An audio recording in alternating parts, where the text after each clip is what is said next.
Welcome to Art Bell, Somewhere in Time. Tonight featuring Coast to Coast AM from May 10th, 1996. From the high desert and the great American Southwest, I bid you all good morning. From Cactus Country to the Hawaiian and Tahitian island chains, eastward to the Caribbean and the U.S. Virgin Islands, south into South America, north to the pole, and worldwide on the internet. This is Coast to Coast AM, and I'm Art Bell. Hello. Well, I've got a lot to tell you about. Something you're going to run and want to get your calendar for, I'm sure. And I would not have believed it was possible, but I did give it a try, and I am amazed. Coming up this next Wednesday, May 15th at 1 o'clock in the morning, Pacific time, Richard Hoagland in debate with Apollo 14 astronaut Dr. Edgar Mitchell. It's kind of going to be the radio event of the century. And I make no predictions about its outcome, none. But you wanted it, you got it. Richard Hoagland wanted it, he got it. And I will tell you a little bit about the genesis of this. Richard Hoagland, as you know, has been on my show many, many times, and now Dr. Edgar Mitchell with a recent appearance. And Richard Hoagland has done a lot of work to try and prove, to show that there are large glass structures on the moon. We've had him on the show many times, and then we had Dr. Edgar Mitchell, Apollo 14 astronaut, on, and he basically said green cheese and bologna in response to Richard's work. And so earlier in the day today, I called Dr. Mitchell and offered him a debate with Richard Hoagland. And his initial comments withheld. He said no. I said, okay, fine, that's kind of what I expected. And then he said, oh, wait a minute. Maybe I've been a little hasty. Let's do it. So I said, fine, let's do it. So I suggest you mark that one down on your calendar. Richard Hoagland, an Apollo 14 astronaut, the guy who stood there, Dr. Edgar Mitchell, together for at least some period of time, May 15th at 1 in the morning. And I want to thank both of them for accepting the opportunity. And I need not tell you how interesting it's going to be. Now, this evening at, in about 20 minutes, we're going to have a brief guest on the program. As you know, I'm a science fiction aficionado. I love it. One of the first science fiction books I ever read was one of my favorites, remains one of my favorites to this day. And it's called Lucifer's Hammer. Well, guess what? We've got the co-author of Lucifer's Hammer, Dr. Jerry Pournelle, as a guest coming up in about 20 minutes here. And I'm really looking forward to that. I read Lucifer's Hammer I don't know how many times. It is one of my favorite topics. For those of you who have not read it, it is a book about an asteroid and the Earth. And we'll talk more about that. And I know Dr. Pournelle is working on a new book right now. We'll talk to him about that as well. If he's willing to talk about it, we'll see. So there's a little bit of what's coming up on the show, both next Wednesday and this evening. Otherwise, we will have open lines during the night tonight. You all know by now about Operation Purple Star, the biggest war game that has been played, most recently with tragic results. 50,000 U.S. and British people involved. Biggest actually in a decade. 2 helicopters collided. And there are 14 dead Marines as a result. That was at Camp Lejeune, which is where I was born, Camp Lejeune, North Carolina. And it's pretty awful. A CH-46C night helicopter transport collided with an AH-1 Cobra attack helicopter, both great big monsters. There was, at the time, darkness. Night vision goggles were in use. I'm sure many of you have seen some of the coverage of some of the faults thought to be contained when using night vision goggles, the misperceptions. That may or may not be part of it. We don't know yet. IR today's helicopter crash brought back painful memories for me. 81, I was a naval corpsman attached to the Marine Air Wing in Tustin, California. One evening while I stood watch in the sick bay, the crash phone sounded. It's like the one today. 2 choppers had collided, gone down. 7 Marines died in this one. 1 survived. I'll never forget the sights, sounds, especially the smells that terrible night. So there's going to be a lot of investigation. They're going to try and determine whether military planes and aircraft, helicopters are kept in the same kind of condition as civilian. There's some indication that the military craft Ron Brown was flying was not safety-wise anywhere near ready for civilian standards. Awful tragedy at my birthplace. The House has passed adoption benefits. You adopt a child, you get a $5,000 tax credit for families earning up to $75,000, somewhat less for those to $115,000. Colby's autopsy results are back. No foul play indicated. The State Department says the Clinton administration has decided against imposing sanctions on China for the alleged export of nuclear weapons-related technology to Pakistan. Ooh, isn't that something? State Department spokesman Nicholas Burns says no sanctions are needed because China has now agreed to make no such sales in the future. How many of you think we can trust the Chinese? Raise your hands. A newly declassified U.S. intelligence document says that Nazi leaders plotted in the waning days of World War II, get this, a post-war return to power in Germany. Document refers to meetings in 1944 between Nazi leaders and top German industrialists to plan a secret post-war international network to restore the Nazis to power. Can you believe that? That sounds just like something out of a science fiction novel. You know, the Nazis are back, but they almost were. So it seems what man can imagine more times than not occurs. Tonight, an hour ago, Reuters. Is it a bat? Is it a witch? Is it from Mars? We only know this much. It is furry, has big, bulbous eyes, and sucks the blood of goats and other creatures. The mysterious vampire-like creature known as chupacabras has gripped the fevered imaginations of many Mexicans. Now, people here. While government officials appeal for calm, enterprising trinket sellers have jumped on the bandwagon with chupacabra T-shirts, key rings, and so forth.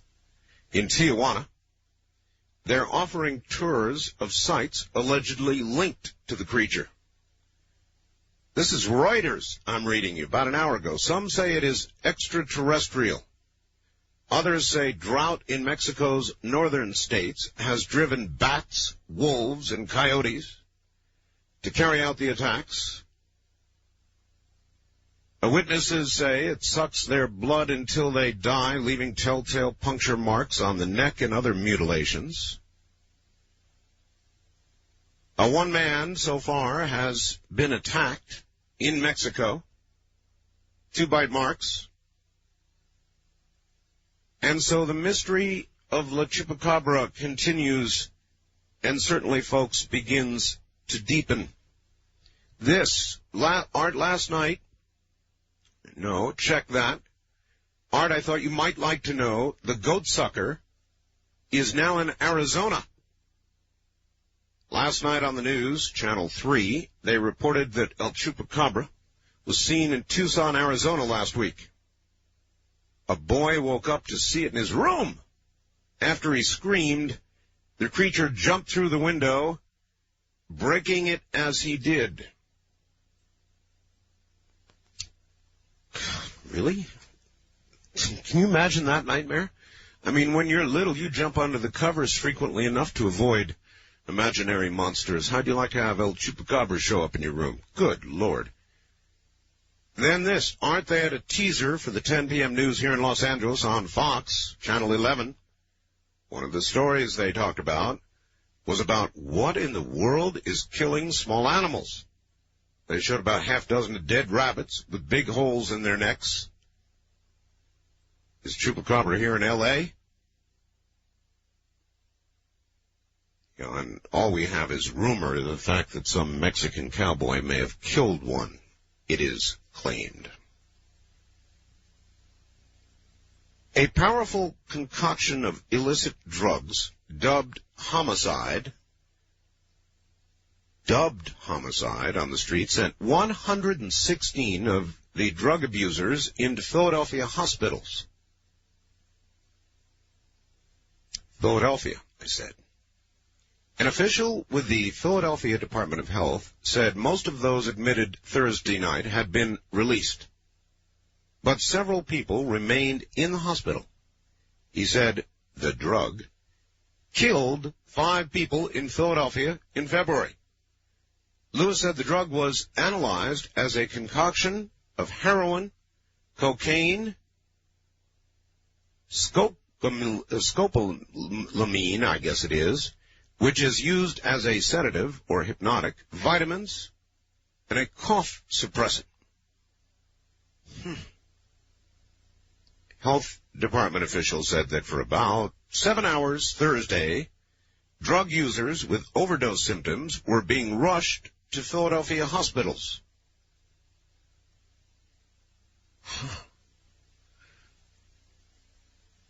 It gives me the heebie-jeebies, folks, to talk about something and then have it come true before my eyes. You know what we talked about the last few days, and then all of a sudden, boom, here we go. So, there you've got it, and again, I want to remind you, because it will be the event of the century. It's going to be interesting. Look, this next Wednesday at 1 o'clock, we're going to have Richard Hoagland and Dr. Edgar Mitchell here. And it should be something indeed. I've got another newspaper article here, this time from the Oregonian, yesterday, entitled, Militias Draw Up Plans for War. And so it is confirmation of the story that I've been giving you for the last couple of days about what lies directly ahead with regard to the militias, and I'll try and get to that this morning as well.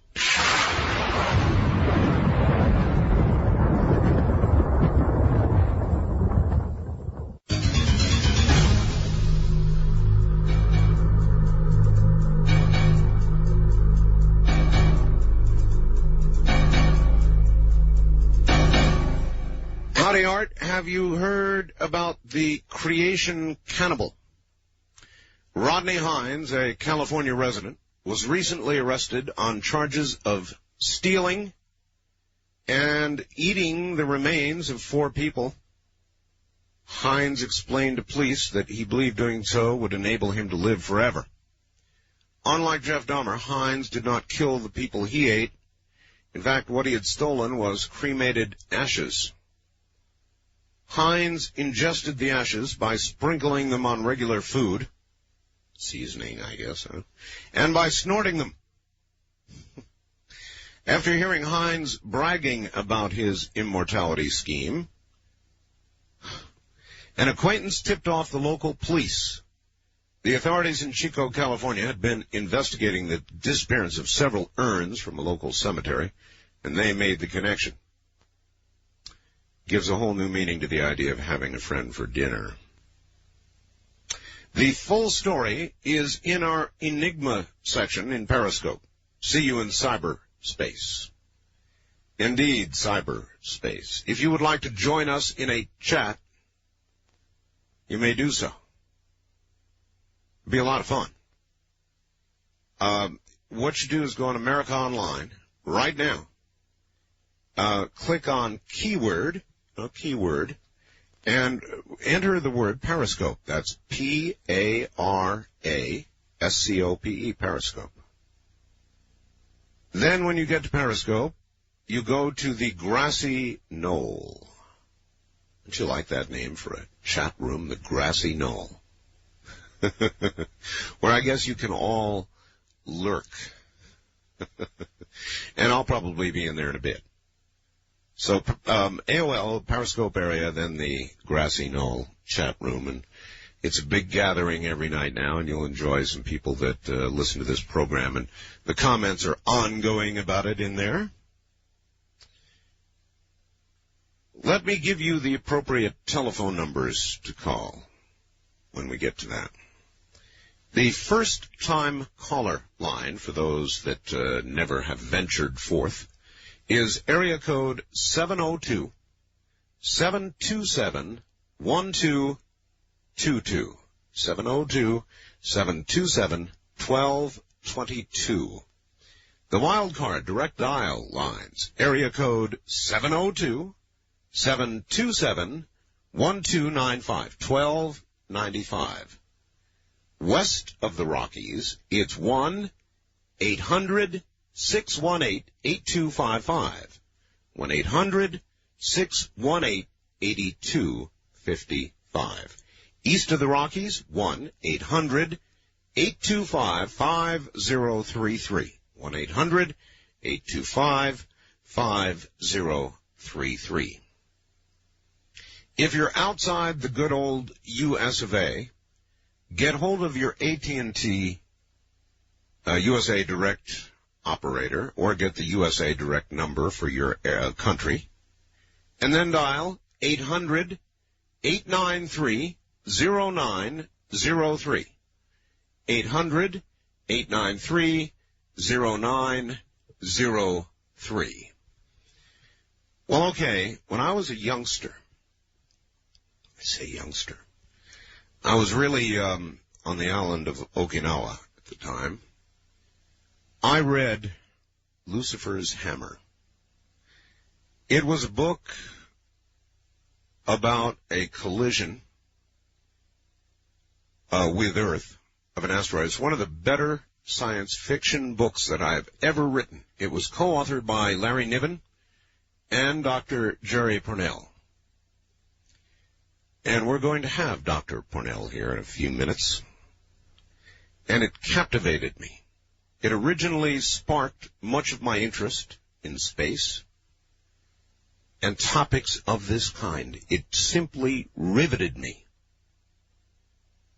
And I'm kind of curious what book Dr. Pournelle is working on now, and what he thinks about all the rather recent close visitations of comets and asteroids and meteorites and all the rest of it. I mean, there really has been a lot. The modern version of that might have been Without Warning, which also was, I thought, one of the better television shows I had ever seen. It was a modern version. Without Warning was the modern version of Lucifer's Hammer.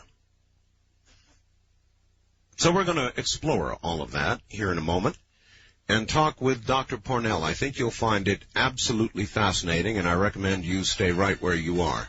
Pass the word, folks.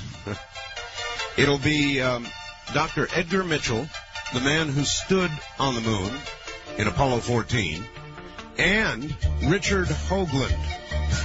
Wednesday at 1 a.m. Pacific Time. You don't want to miss it. We'll be right back. This is Premier Networks. That was Art Bell hosting Coast to Coast AM on this Somewhere in Time.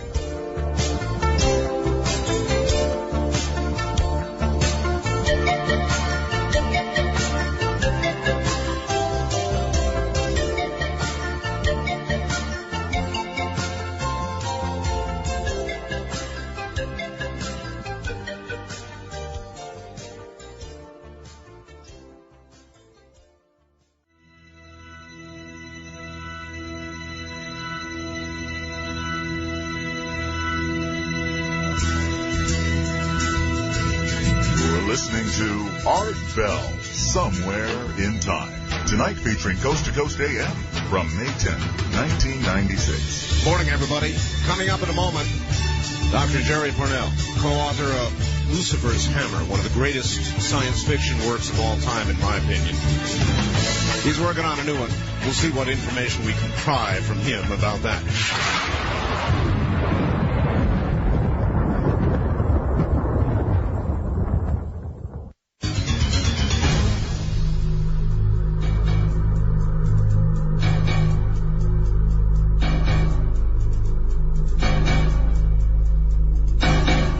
And now, it is truly a great honor to have Dr. Jerry Pournelle on the show, who co-authored many years ago with Larry Niven, Lucifer's Hammer. Doctor, welcome to the program. Hello. Hi there. Haven't been on this show in years. In years, huh? When you say this show, I guess you used to be on with Ray Bream on KBC in L.A. Yes, sort of the Insomniac hour on Friday nights particularly. Yes. Doctor, I'll tell you what, we're almost going to have to ask you to switch to a phone. I know it's not going to be as good for you, but the audio's just not coming through. Okay, thank you. He's got a headset there. Is that better? Oh, that's very much better. All righty. Yes, much better. And, Doctor, many years ago, your science fiction book, Lucifer's Hammer, was the first it's what introduced me to science fiction. It's what got me going, and I've been a fan all these years. Well, that's terrific. And it's just, I think it's one of the best works ever done on the subject. For those who haven't ever read it, it's a classic, and would you give them a brief outline of the premise of Lucifer's Hammer? Well, Lucifer's Hammer starts off with a comet. It starts at a Hollywood party, and an amateur astronomer has just discovered a comet and having a good time telling everybody about its coming, and it's going to come close to the Earth. Well, as time goes on, it turns out it's going to get a lot closer than they thought, and indeed, it turns out it's going to get very close, like it's going to hit us, or pieces of it are. Mm-hmm. And that's the first half of the book, is that it's coming. The second half is what happens afterwards, because it makes an unholy mess of things. Well, it was strangely prophetic in a lot of ways. We have had a lot of very recent close calls in the last few years. I remember, I think it was 89, wasn't it, that they announced sort of the day after, a big one almost hit. Well, that was a big meteor, which, in fact, I guess came closer than the moon's orbit, that would have made a mess, not quite as big a mess as Lucifer's Hammer. With Lucifer's Hammer, we exercise some storyteller's art in there. Instead of having one great big thing that fried a whole lot of the Earth, or maybe all of it at once, we broke it into chunks so that there was enough left that you could have a story afterwards. Right. Which may not be the case in real life one of these days. Never know. I mean, we now know that it's not generally known. The Earth is hit by about 20 megatons worth of energy every year of foreign objects. Uh-huh. That's a lot, 20 megatons. That is a lot. But most of it burns up in the higher atmosphere, and you don't know about it. Every now and then you get something like the Tunguska event of 1905 in Siberia, where a stony asteroid went off with about 10 megatons of force at maybe 10 or 11,000 feet. Fortunately, that happened before we had all these nuclear weapons poised to blow each other up or somebody, because you couldn't have told the difference between the one and the other. The Russians could easily have thought it would have been an atom bomb, except that it wasn't, of course. If there was something coming our way, evil comet, asteroid, whatever, do we have the ability, in your opinion, everybody always asks this, to stop it? Do we have the... If you mean... no, we do not. If you mean, could we have the ability in the sense that could we do something that would let us be able to do it in a reasonably near future? Yes. But we don't have any strategic... We don't have any it surprises most people in this country that we have no missile defenses, as an example. To speak of, we don't, do we? We have none. Zero. If we knew that a missile had been launched from Libya to land in New York City, or the Chinese recently said that if we interfered with their operations in Taiwan, that we really wouldn't want to do that because Los Angeles is more important to us than Taiwan. And you're in now, a... You're the official that said that has since disavowed it. But if we saw a missile launched from China at Los Angeles, all you could do is run, and you'd have about 20 minutes. So we couldn't shoot it down. We have nothing to shoot it down with. So you wouldn't run that far? You wouldn't go that far. Mm-hmm. That doesn't mean we couldn't do it. Okay, we know how to do these things. It's just that we don't deploy them. All right, well, what about something that would be coming at us that we would have some days or even weeks warning about? Days or weeks doesn't do it. It would take a couple of years to develop the capabilities to get to space fast, basically. If you had a crash program and you threw everything at it and you try to do it, who knows? I am sort of an unofficial advisor to NASA on a lot of things, and I know something about our capabilities. And if you just went all out for everything, you might get something up there. What you're trying to do, of course, is to get enough explosive force at the center of gravity of whatever's coming at you to aim it in a slightly different direction. So well, if it was a piece of iron, you wouldn't see it. You wouldn't see it? You wouldn't know it was there. That's the problem. Again, if you had space-based radars looking, it's not indetectable in theory, especially something like a large iron asteroid. We know one of those hit, and by the way, it wasn't all that big. Meteor crater in Arizona? Yes. Yeah. That was an iron asteroid quite small, under 100 feet in diameter. Under 100 feet. Wow. Yeah, it was quite small. If it, there was a company formed to go mine it, thinking that anything that made that big a crater would have had to be a lot of very valuable nickel iron down there. Right. Turned out there isn't much. It wasn't very big.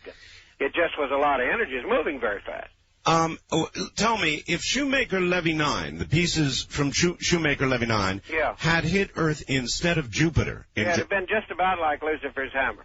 The result would have ended up about like that. You'd had big tidal waves, lots of coastal areas flooded, mud showers all over the place, salt rain ruining crops.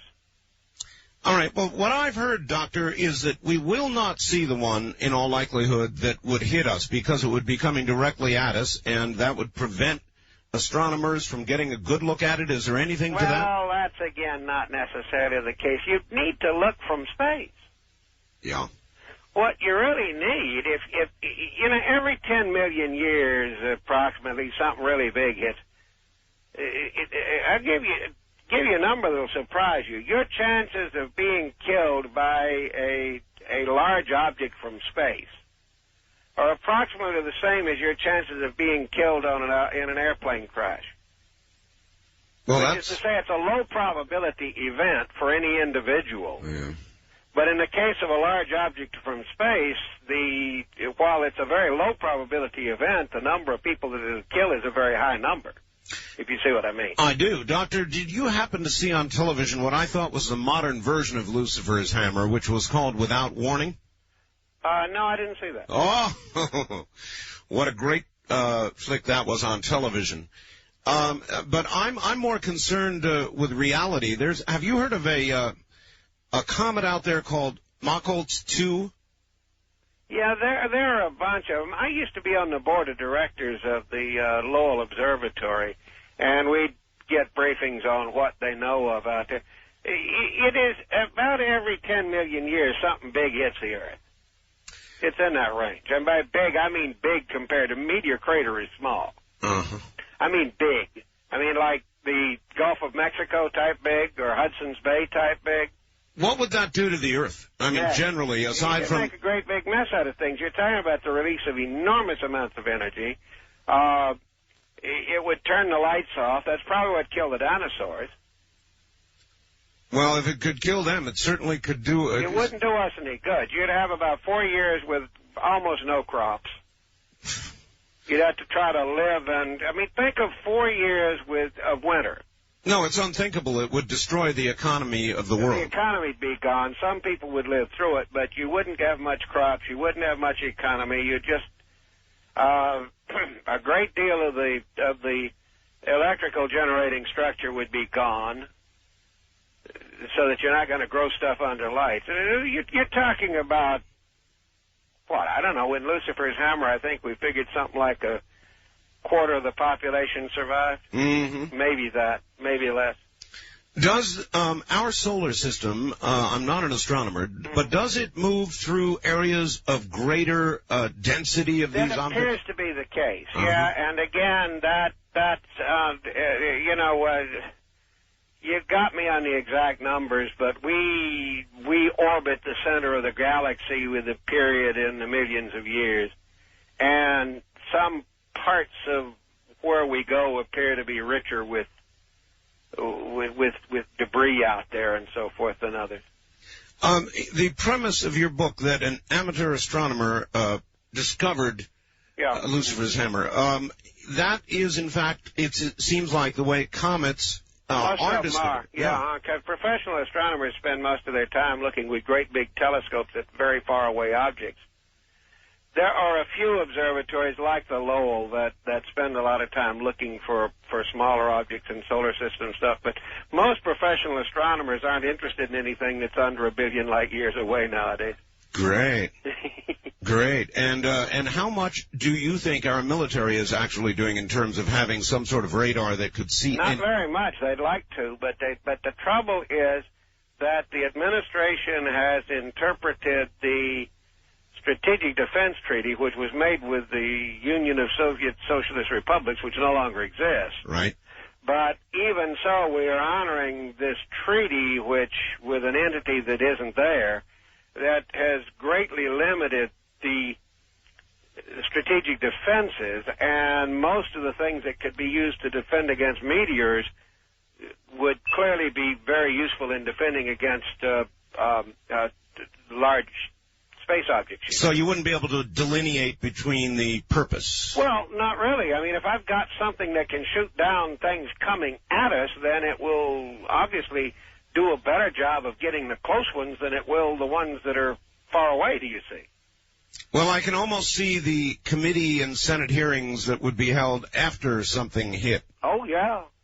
Why didn't we do it? Well, this, that, and the other. I mean, people would be impeached. They'd be, well, that's assuming that it was that the Capitol survived so that you could have hearings, and, you know, yeah. By the way, I'm supposed to push a book. I want you to push a book. Higher Education by Charles Sheffield and Jerry Pournelle, which is a Jupiter's book series from Tor Books. The imprint Jupiter belongs to Charlie Sheffield and me. Higher Education. Higher Education. It's a young adult book, and it got tremendously good review in Book List just this week, so we're quite proud of that. So they can get it in major bookstores. Yeah, it will be shortly. I think it's not quite out, but it's like a week or two. All right. Are you working on a book now? Several, actually. Several? Nevin and I are doing one that is set some 12,000 years ago in a universe in which magic works. This is the fall of Atlantis type of thing. I see.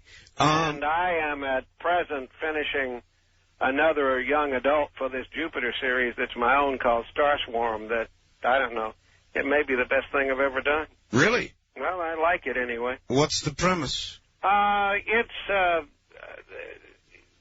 You have to have faster than light to have this happen, but it's an alien life form that is very different.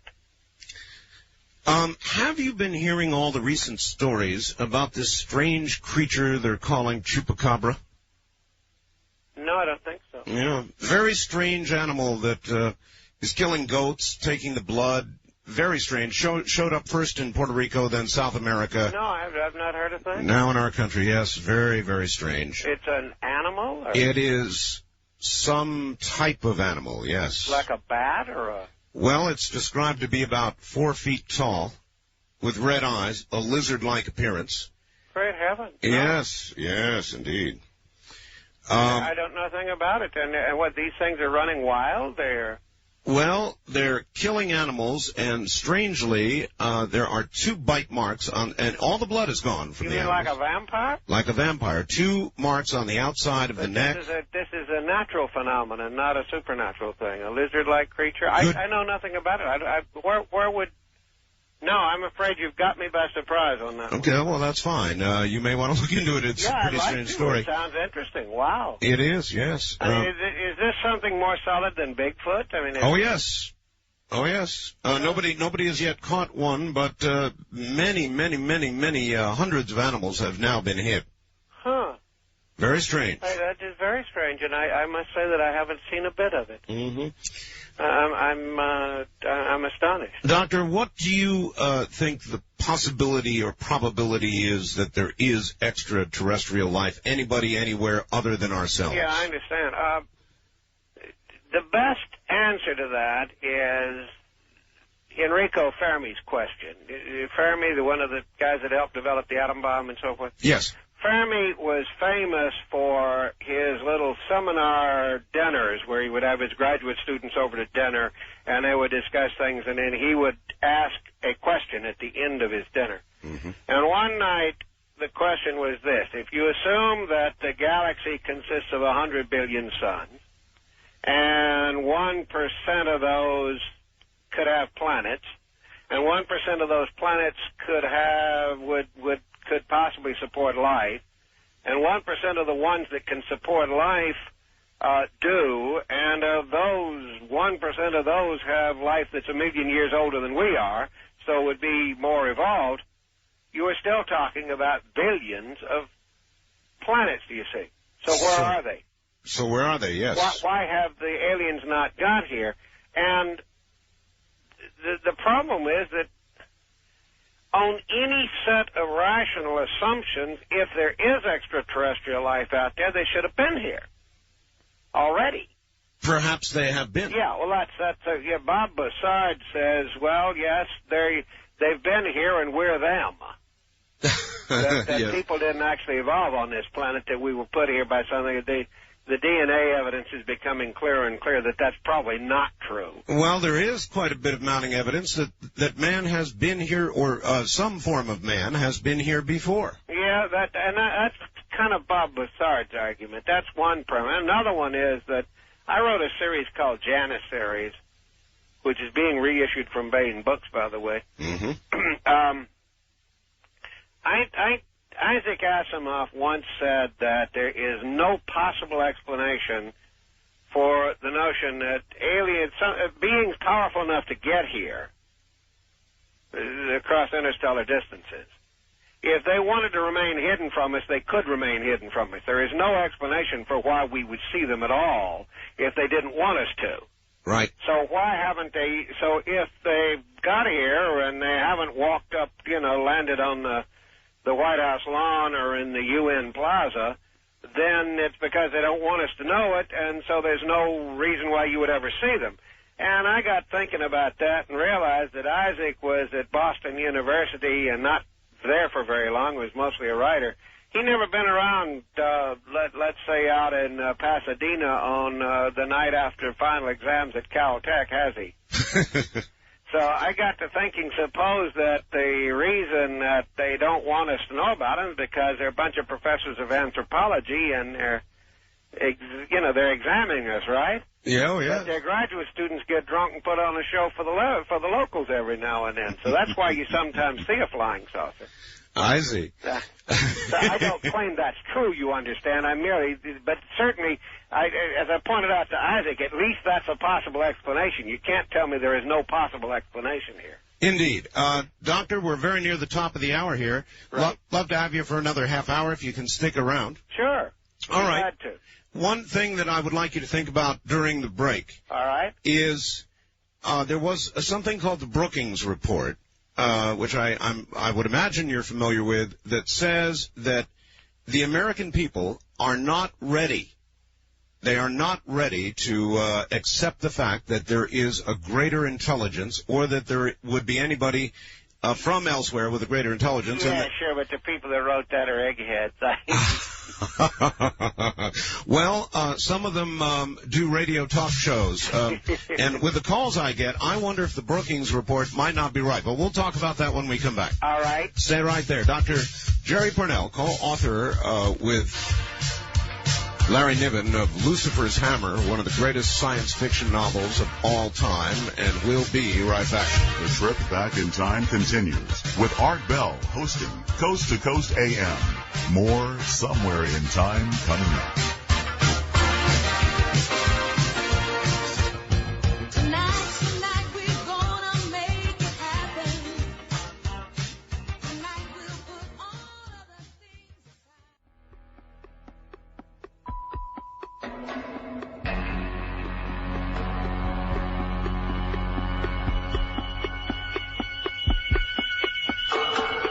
Premier Networks presents Art Bell, Somewhere in Time.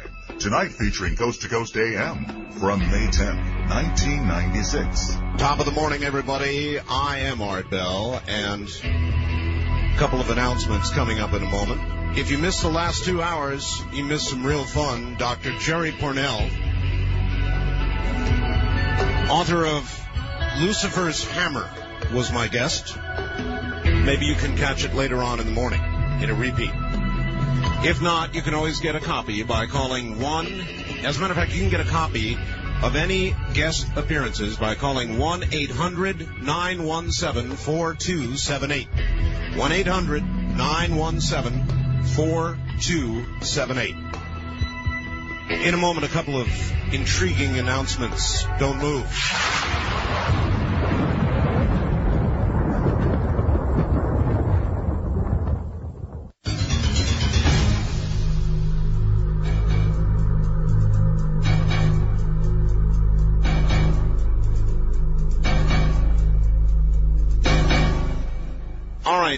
I would like to announce that this coming Tuesday night, Wednesday morning at 1 a.m. Pacific time, 4 a.m. Eastern time,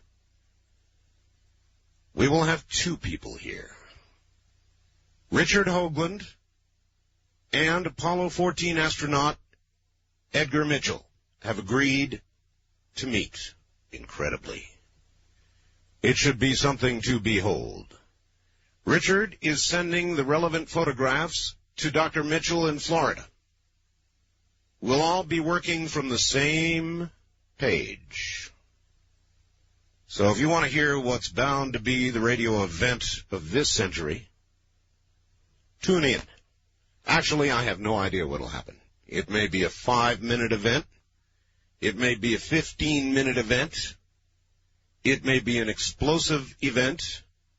It may be an informative event. I don't have the slightest idea. I can only tell you they have agreed to meet here, 1 a.m. Pacific time, this coming Wednesday morning. Don't miss it. That's one item. Pretty important one, too. You better put it on your calendar. You don't have a Real Talk yet. You better get a Real Talk. Whatever. Don't miss it. Now listen, I've just received a fax indicating there has just been a 5.4 earthquake in the Virgin Islands. That occurred today, or should I say yesterday evening now. And I would like to open a line for the Virgin Islands. So, would everybody do me a big favor and clear the line at area code 702-727-1222. I want to hear from the Virgin Islands. Get a report on this earthquake. Did you all do a little shaking there in the Virgin Islands? So if you are in the U.S. Virgin Islands, call me now at area code 702-727-1222. U.S. Virgin Islands only. Everybody else, please do us all a favor and back off. I want to get a caller report on this earthquake, 5.4 in the U.S. Virgin Islands. People up in People up in Seattle can tell you that, believe me, you feel those. So, again, the U.S. Virgin Islands only at 702-727-1222. The other item is, it's been a chat week on America Online, and we're going to wrap it up tonight with kind of a special. We're doing that right now. If you would like to join in a chat, my soulmate and great helper is in that chat room right now chatting with you all. It's an opportunity to chat with my wife. Her name is Ramona, and she is presently chatting with people on America Online. So come join in. All you've got to do is get on America Online, go and hit keyword, and type in Periscope. P-A-R-A-S-C-O-P-E, Periscope. When you get to the Periscope area, all you've got to do is go into the Grassy Knoll, what a name, huh? The Grassy Knoll chat room, and there will be Ramona answering lots of embarrassing questions about me. Somebody wanted to know, do I have a pot belly? And she said, no, it's a booty belly. We were in the Orient. A number of young ladies wanted to come up and rub my belly. Good luck, they said. Booty belly. So, look, it's going to be open lines tonight. We're getting so much information on Chupacabra. I've got a Reuters story here tonight, a brand new Reuters story on the Chupacabra, about 2 hours old now. It's beginning to hit the mainstream press everywhere. Los Angeles, everybody's suddenly doing reports on this thing that attacks animals and some humans. Chupacabra. Had a definite request from Linda Howe, who called and said, we heard rumored somebody killed a Chupacabra. What can you tell me? She said, we're about to get a report, by the way, on Art's Parts, which I call them. So we'll learn a little bit more. Matter of fact, I would imagine there's going to be some news Sunday on Dreamland about the report coming back on those parts. And I've got more, but we're going to go to open lines now and just see what's out there. I know you're there. West of the Rockies, you're on the air. Hi. Hello. Hello. Hello. Hello. Hello. Hello, hello. Hi. Turn your radio off. Hello. You've got 3 seconds to be intelligent. 1, 2, 3. East of the Rockies, you're on the air. Art. Yes. Okay, let me turn off my two radios. I had country and western here in Birmingham, and you picking it up out of San Antonio, 1200. Now, how can you listen to country and western? How can you listen to country and western me at the same time? Sir? How can you listen to country and western and me at the same time? I was fixing to light a cigarette too. I ate nicotine. You were. Huh? Listen, I was going to tell you about your trumpet. Oh, you mean my Gabriel's trumpet? Yeah, because I kind of heard part of one tonight. I was outside. I was listening to country then, but I was dying to come listen to you, and now I know why, because the doctor was on there. Yes. Anyway, it's got to be more like an alarm clock, okay? Shriller and longer. It's got to be longer. I wanted to see if we could do this and listen to country music at the same time. It's great to get to talk to you again, man. I picked up. See, it doesn't work. You can't do that. You can't do it. So we got to get you back in Birmingham. I mean, when are we going to pick you up? I mean, it's coming through pretty. I'm sorry, I'm so excited. You can hear the heart pounding, right? Oh, yeah, UFOs could come around and then give me chills and slow me down. But it is so good to get to talk to you and your audience. Well, I'm glad you're here. Oh, man. Hey, listen, about the polls. Yes, sir? I think a lot of people are lying. Like you said, kind of like when you talked about one thing and it happened a couple days later. Yeah. I think we're lying to the polls.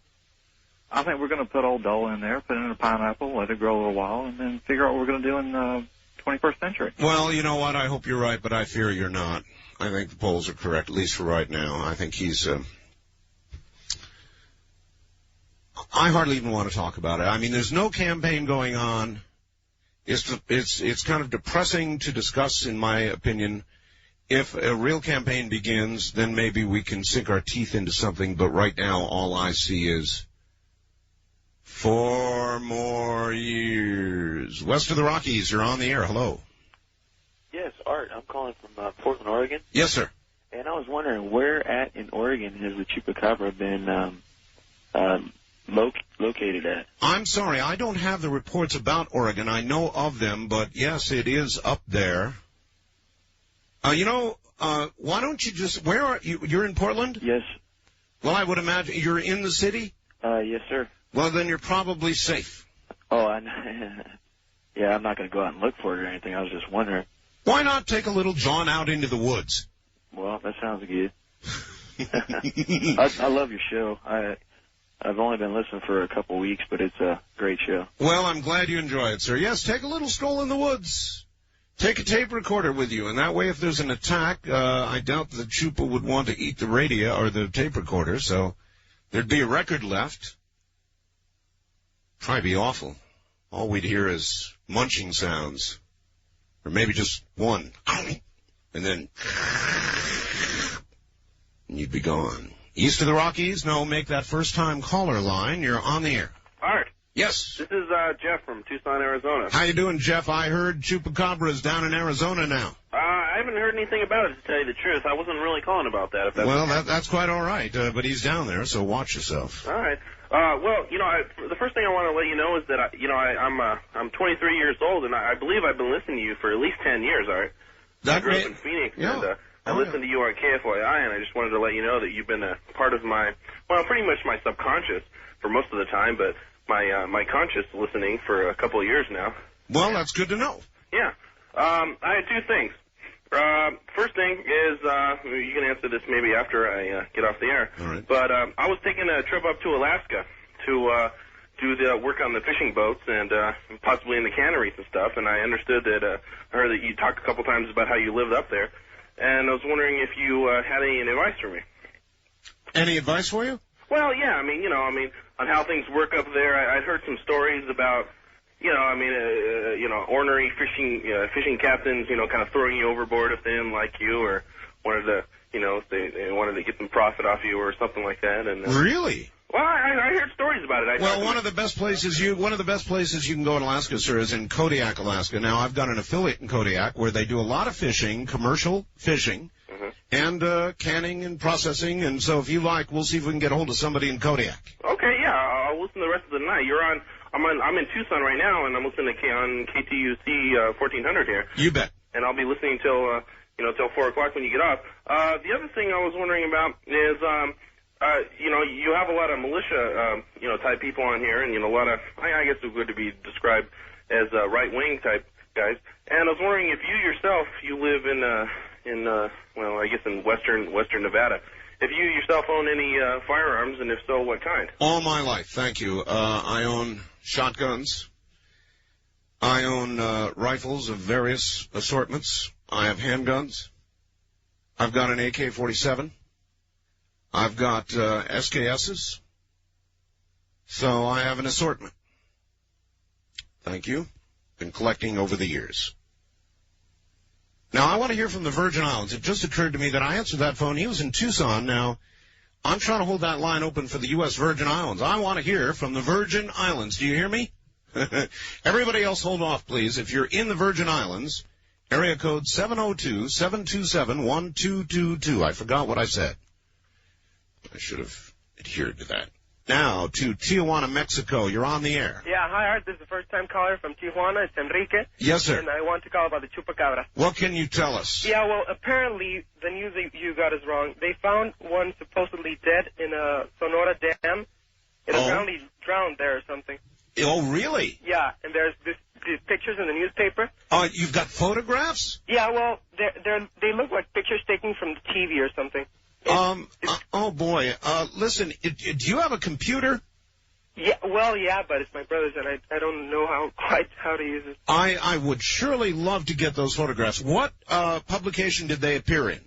Well, it's a Tijuana newspaper called the Heraldo, and it's Thursday's edition. Thursday's edition. Yeah. And what does this creature look like? Well, it's sort of like a mixture between like an iguana and a vampire bat. There's a picture of the overall body and then a close-up of the teeth.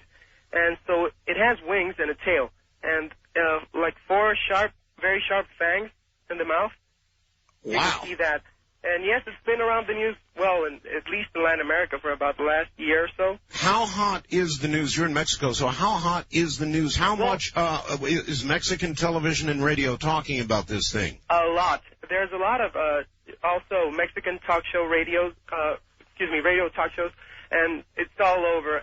There's the most respected news show in Mexico is by a man of name of Saludowski. I don't know if you've heard of him.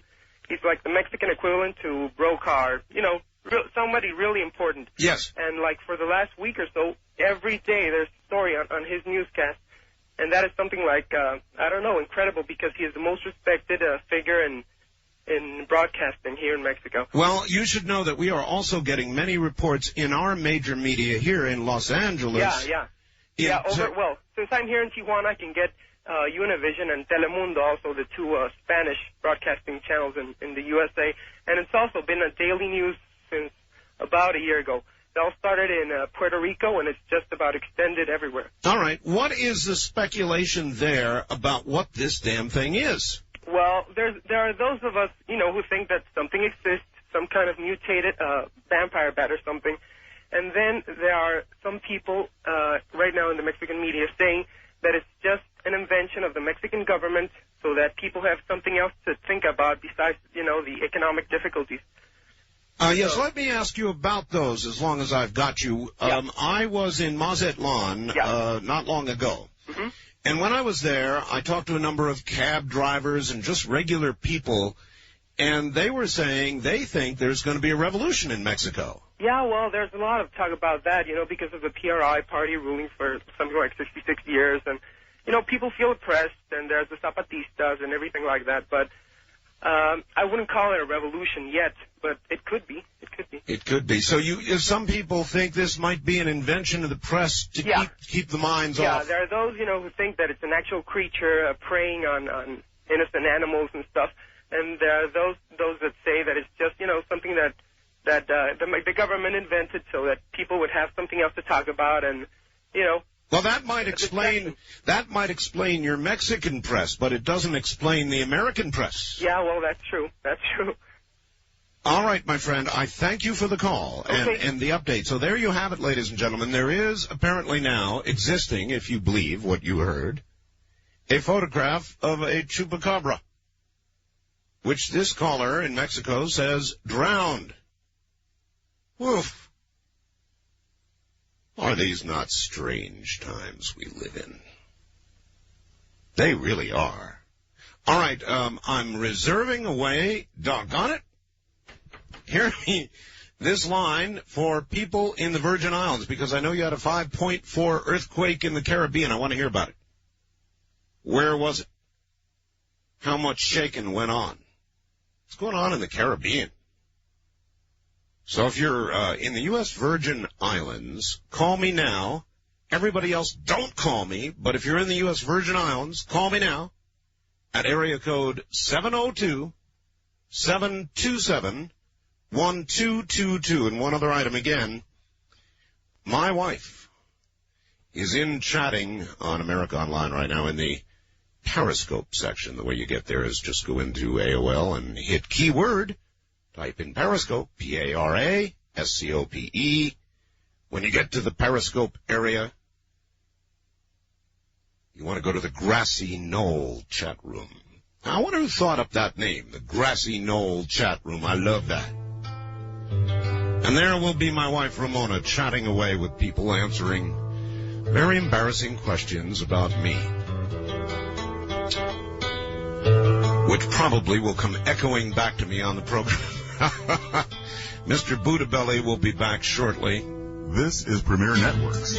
That was Art Bell hosting Coast to Coast AM on this Somewhere in Time.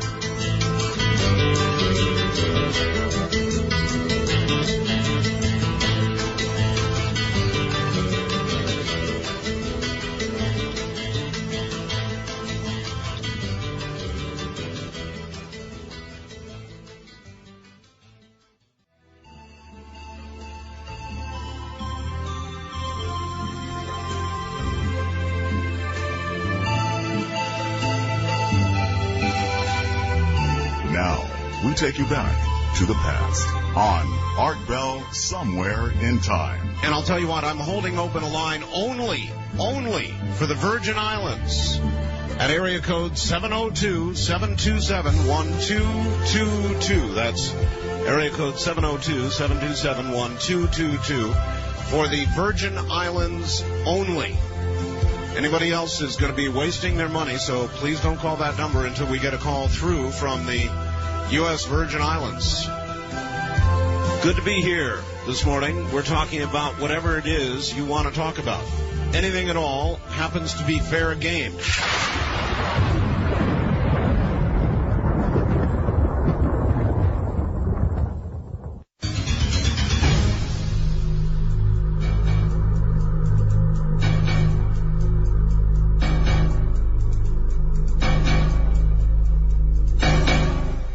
On our Virgin Island line, you're on the air. Hello. Hello. Yes, sir. Where are you? I'm in St. Thomas. St. Thomas, the U.S. Virgin Islands. All right. We just got word here that there was a 5.4 earthquake somewhere near you earlier tonight. Well, I was listening to the radio, and I heard you say that, but that was the first time that I had heard anything of it. Well, you know what? That's really good, considering how much trouble you guys have had. If you didn't feel it, then it couldn't have been that bad. And I guess St. Thomas is still cleaning up, isn't it? Yes, St. Thomas is still recovering from Hurricane Marilyn. Yes, indeed. So, in other words, no shaking that you felt. Not any that I felt. Oh, that's. So I was quite surprised to hear anything of it. I experienced no indication of an earthquake. That's wonderful news. That's absolutely wonderful news. Well, listen, how's everything going in the Virgin Islands? Is it getting back to normal? It's moving well. You know, many of the houses are under reconstruction or under repairs. It's moving along. It's moving along very well. Let me ask you about one other thing that we've been talking about on the program since you're way out in the Caribbean. Have you heard any news of this strange creature called the chupacabra? Only on your show. So, in other words, it's not crawling around and sucking the blood of things in the islands there. No, not at all. No. As far as I know, it only exists on the radio. No, well, now, don't say that. Now, we had a man from Mexico. You heard that man here a little while ago. I heard him, yes, I heard him. There may be one drowned and a body floating around somewhere. He could be, but again, I haven't heard of it. All right, my friend. I thank you for the report. Okay, very good. That's from our affiliate WSTA in St. Thomas, which covers all of the U.S. Virgin Islands. All right, that opens the line then for everybody. Once again, on the first-time caller line at 702-727-1222. I wanted to get that report. It's well then. There was indeed an earthquake, but if it wasn't felt, then certainly there wasn't damage, was there? West of the Rockies, you're on the air. Hi. Hello, Art. Hello. Hey, this is Ed from Portland. Yes, sir. I wanted to see if you'd heard anything about that Tacit Blue stealth aircraft the Air Force is releasing now. Yeah, I've seen photographs of it. Kind of looks like a flying bus. It does, doesn't it? It's weird. Or if you cover off half of it, it looks like one of those old UFO drawings. Yes. Well, it seems like whatever man can imagine, man has either done or is about to do. Very true. Well, also, you were in the Air Force? I was. You were a medic? I was. Was it down at Lackland? I was at Lackland, thank you, for 8 torturous weeks. Then I was. Then I went to tech school, Greenville, Mississippi, and Gunner Air Force Base in Alabama. Then over to Amarillo Air Force Base in Texas, and then they kicked me out of the country altogether. I went to the Far East. Oh, you never went over to Europe at all? No, not Europe. I'm going to Europe this summer. Oh, it's a nice place over there. Well, we'll find out. Thank you very much for the call. Going on vacation around the first part of August. It's not just Europe. I'm going to Moscow.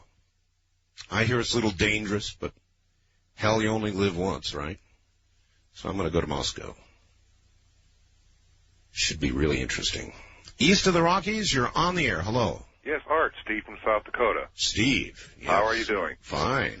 I really enjoyed talking to Mr. Hoagland the other night. Thank you for letting me on. Well, try and imagine the dynamics of Richard Hoagland and Apollo 14 astronaut Edgar Mitchell together. That's going to be spectacular. Yeah.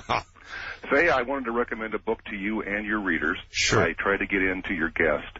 There's an author by the name of Duncan Steele. Oh, I know that name somewhere. And he put out a book called Rogue Asteroids and Doomsday Comets. Really? It's an absolutely spectacular book. It's on the John Wiley and Sons Incorporated. It's a research science, I think it's a research science publisher. And it's a marvelous book. It's got a foreword by Arthur C. Clarke. No kidding. Yes, it's an excellent book. Did you hear Dr. Pournelle earlier? Yes, I did. He's quite something, isn't he? He's really delightful. Mm-hmm. Well, thank you, Art. Thank you, my friend. Take care. West of the Rockies, you're on the air. Good morning. Oh, hi, Art. This is Ed in Finland, California. How you doing? Okay, a couple things. One about the chupacabra. Yes. Has they ever heard any noise from this creature? Does it make a sound or... That's a very good question. And I'm not really familiar whether it does normally make a sound or what. Because if it could, you could, I guess, have a chupacabra call and maybe call this thing in and see what happens because...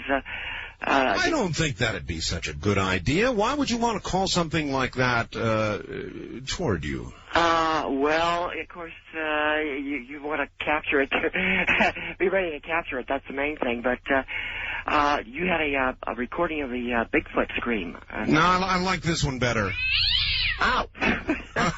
By the way, that's a WAV file now available on my webpage as a WAV file for anybody who wants it. Well, my other question is, have you ever had anybody talking about electric vehicles and if they're going to ever be practical? Oh, yes, I certainly have, and I'm particularly fascinated with that whole thing. So we'll try and find another guest who will talk about that, electric vehicles. I'd love to have one. I'd love to have one. Wouldn't that be neat?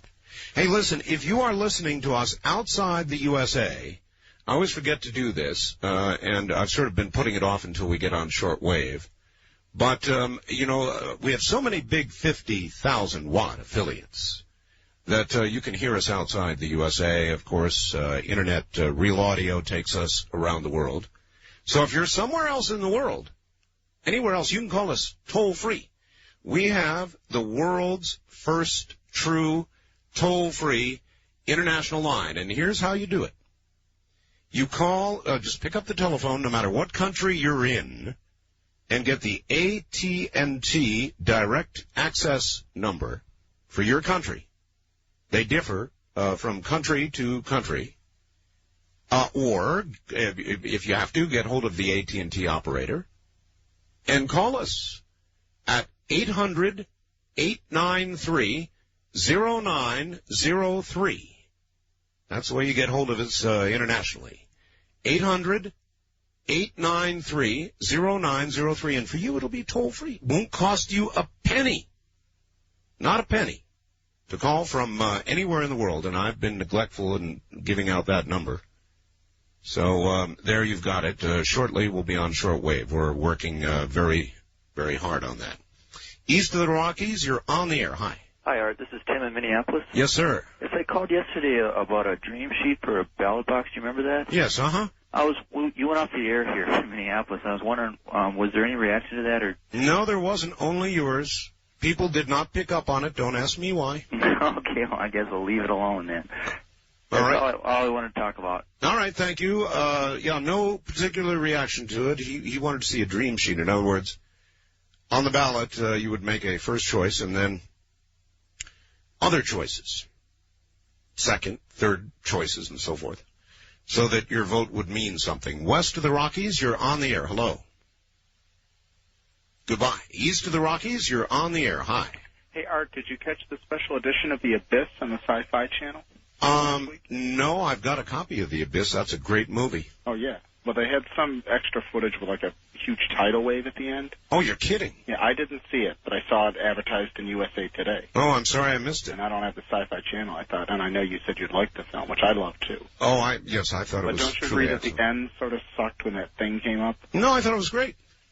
Why? I mean, it's sort of validated the whole thing when it came up into the real world. Well, anticlimactic. Like you're so sucked into that movie. It's so great. And then when that sort of happens, you go, well, wait a minute. I went through all this great stuff for this. Well, there's always people disappointed in endings. How would you have written the ending to it? Well, look.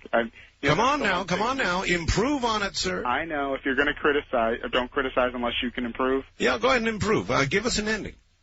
Well, use your imagination. All right.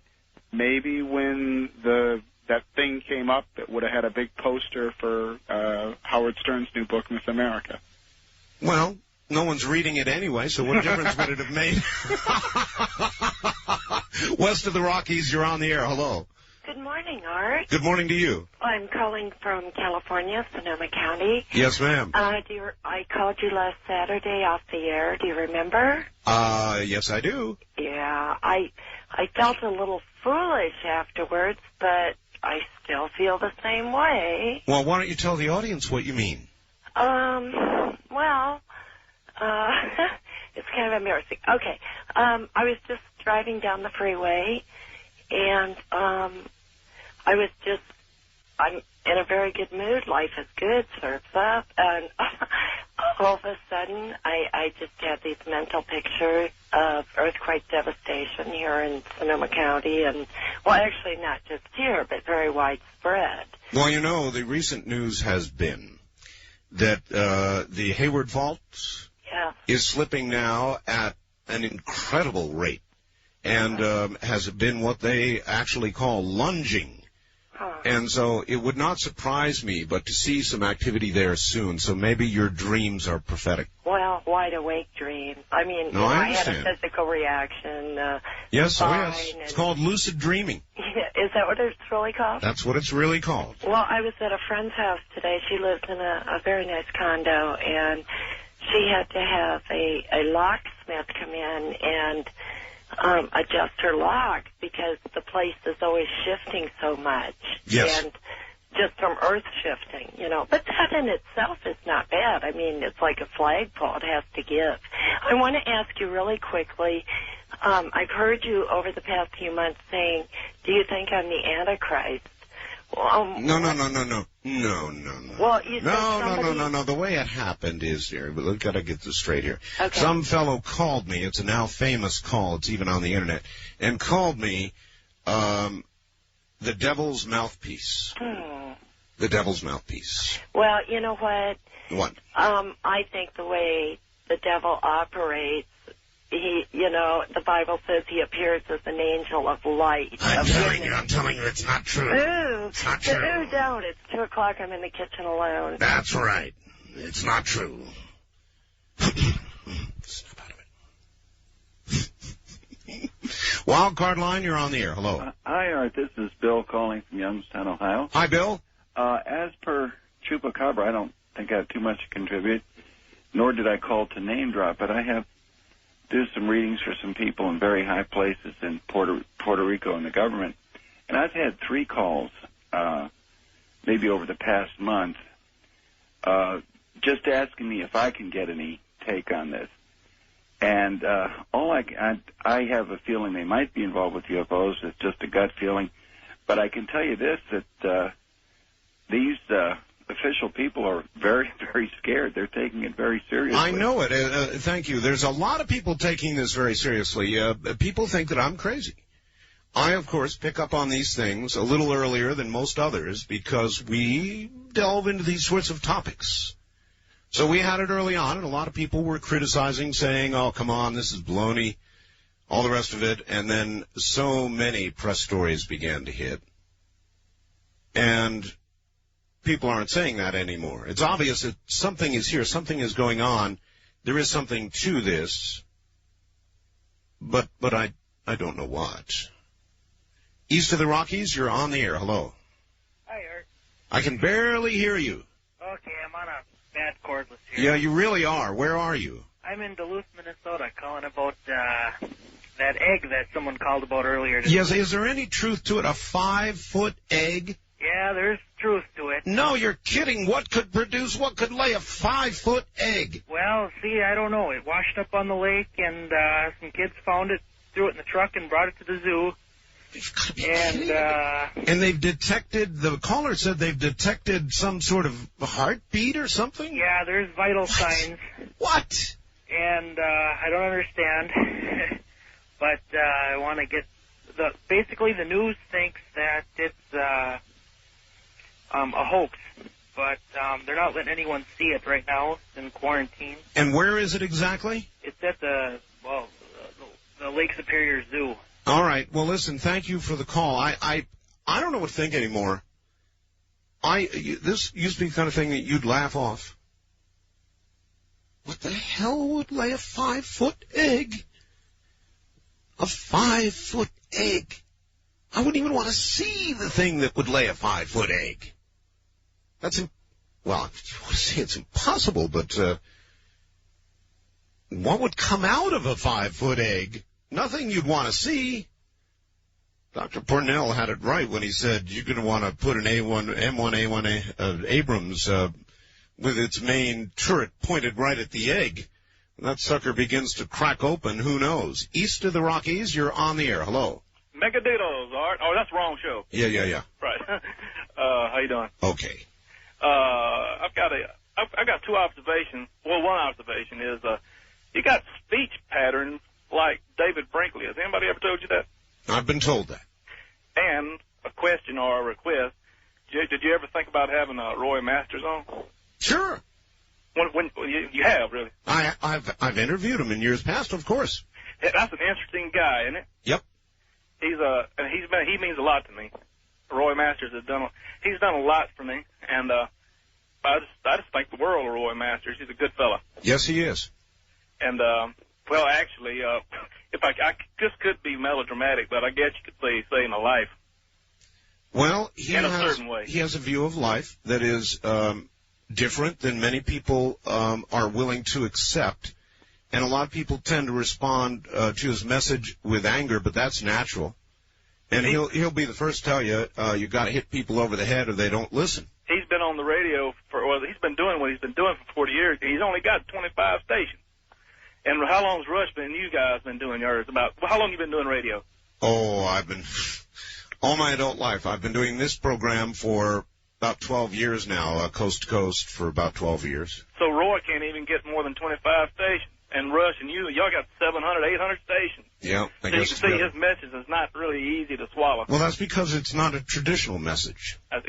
Oh, yes, it is. I think it is a traditional message that's been buried. Well, I understand that you think that, but I'm saying that a lot of people who hear it for the first time, as you can tell in the preamble to his program, get angry or get upset or whatever.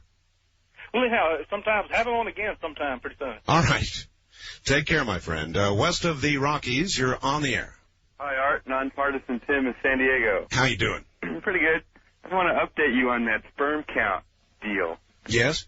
In Time Magazine this week, there's a report that original finding was not right. Well, that they went to New York City and found, in fact, higher than normal sperm counts. Yeah, in general, the sperm counts are remaining stable or rising. But, yeah, New York City... And then there's that 5-foot egg. I mean, come on. That's going to be a hoax. You think so? Yeah. It's fun to think about stuff like that, but it's going to be a hoax. Would you stand next to a 5-foot egg while the hoax hatched? No. No? Yeah, I wouldn't either. Good talking to you, Art. All right, take care. How many of you would be willing to stand, as it began to crack open and the first hairy protrusions began to be apparent, and then a claw comes out. First time caller line, you're on the air. Hello. Hello. Going once, twice, 3 times. East of the Rockies, you're on the air. Hello, Art. Hi. Boy, it's murder getting hold of you. I know. Where are you? I'm in Fort Smith. This is Jason again. Fort Smith, Arkansas. All right. Yeah. I've got a few things for you tonight. Go. First, that guy in Portland is wanting the one that lives in the city, wanting to meet the chupacabra. He doesn't really want to meet it. Maybe he should go out in the woods and knock on some logs. He might be able to meet a Bigfoot and chupacabra both. That's what I told him. Go on out there, take a tape recorder so we can hear the sounds while it eats you. Yeah. Another thing, with that Hoagland debate, is there a station west of the Rockies that I can pick up here? Oh, that's right. It might be late for you, huh? Yeah, because I'll be going off the air. Well, I don't know. I would say call your radio station and say, hold that sucker over, because we want to hear the Hoagland-Mitchell debate. That's going to be classic stuff. Coming up Wednesday at 1 a.m., both parties have agreed. Dr. Edgar Mitchell and Richard Hoagland. Look out. The trip back in time continues with Art Bell hosting Coast to Coast AM. More Somewhere in Time coming up.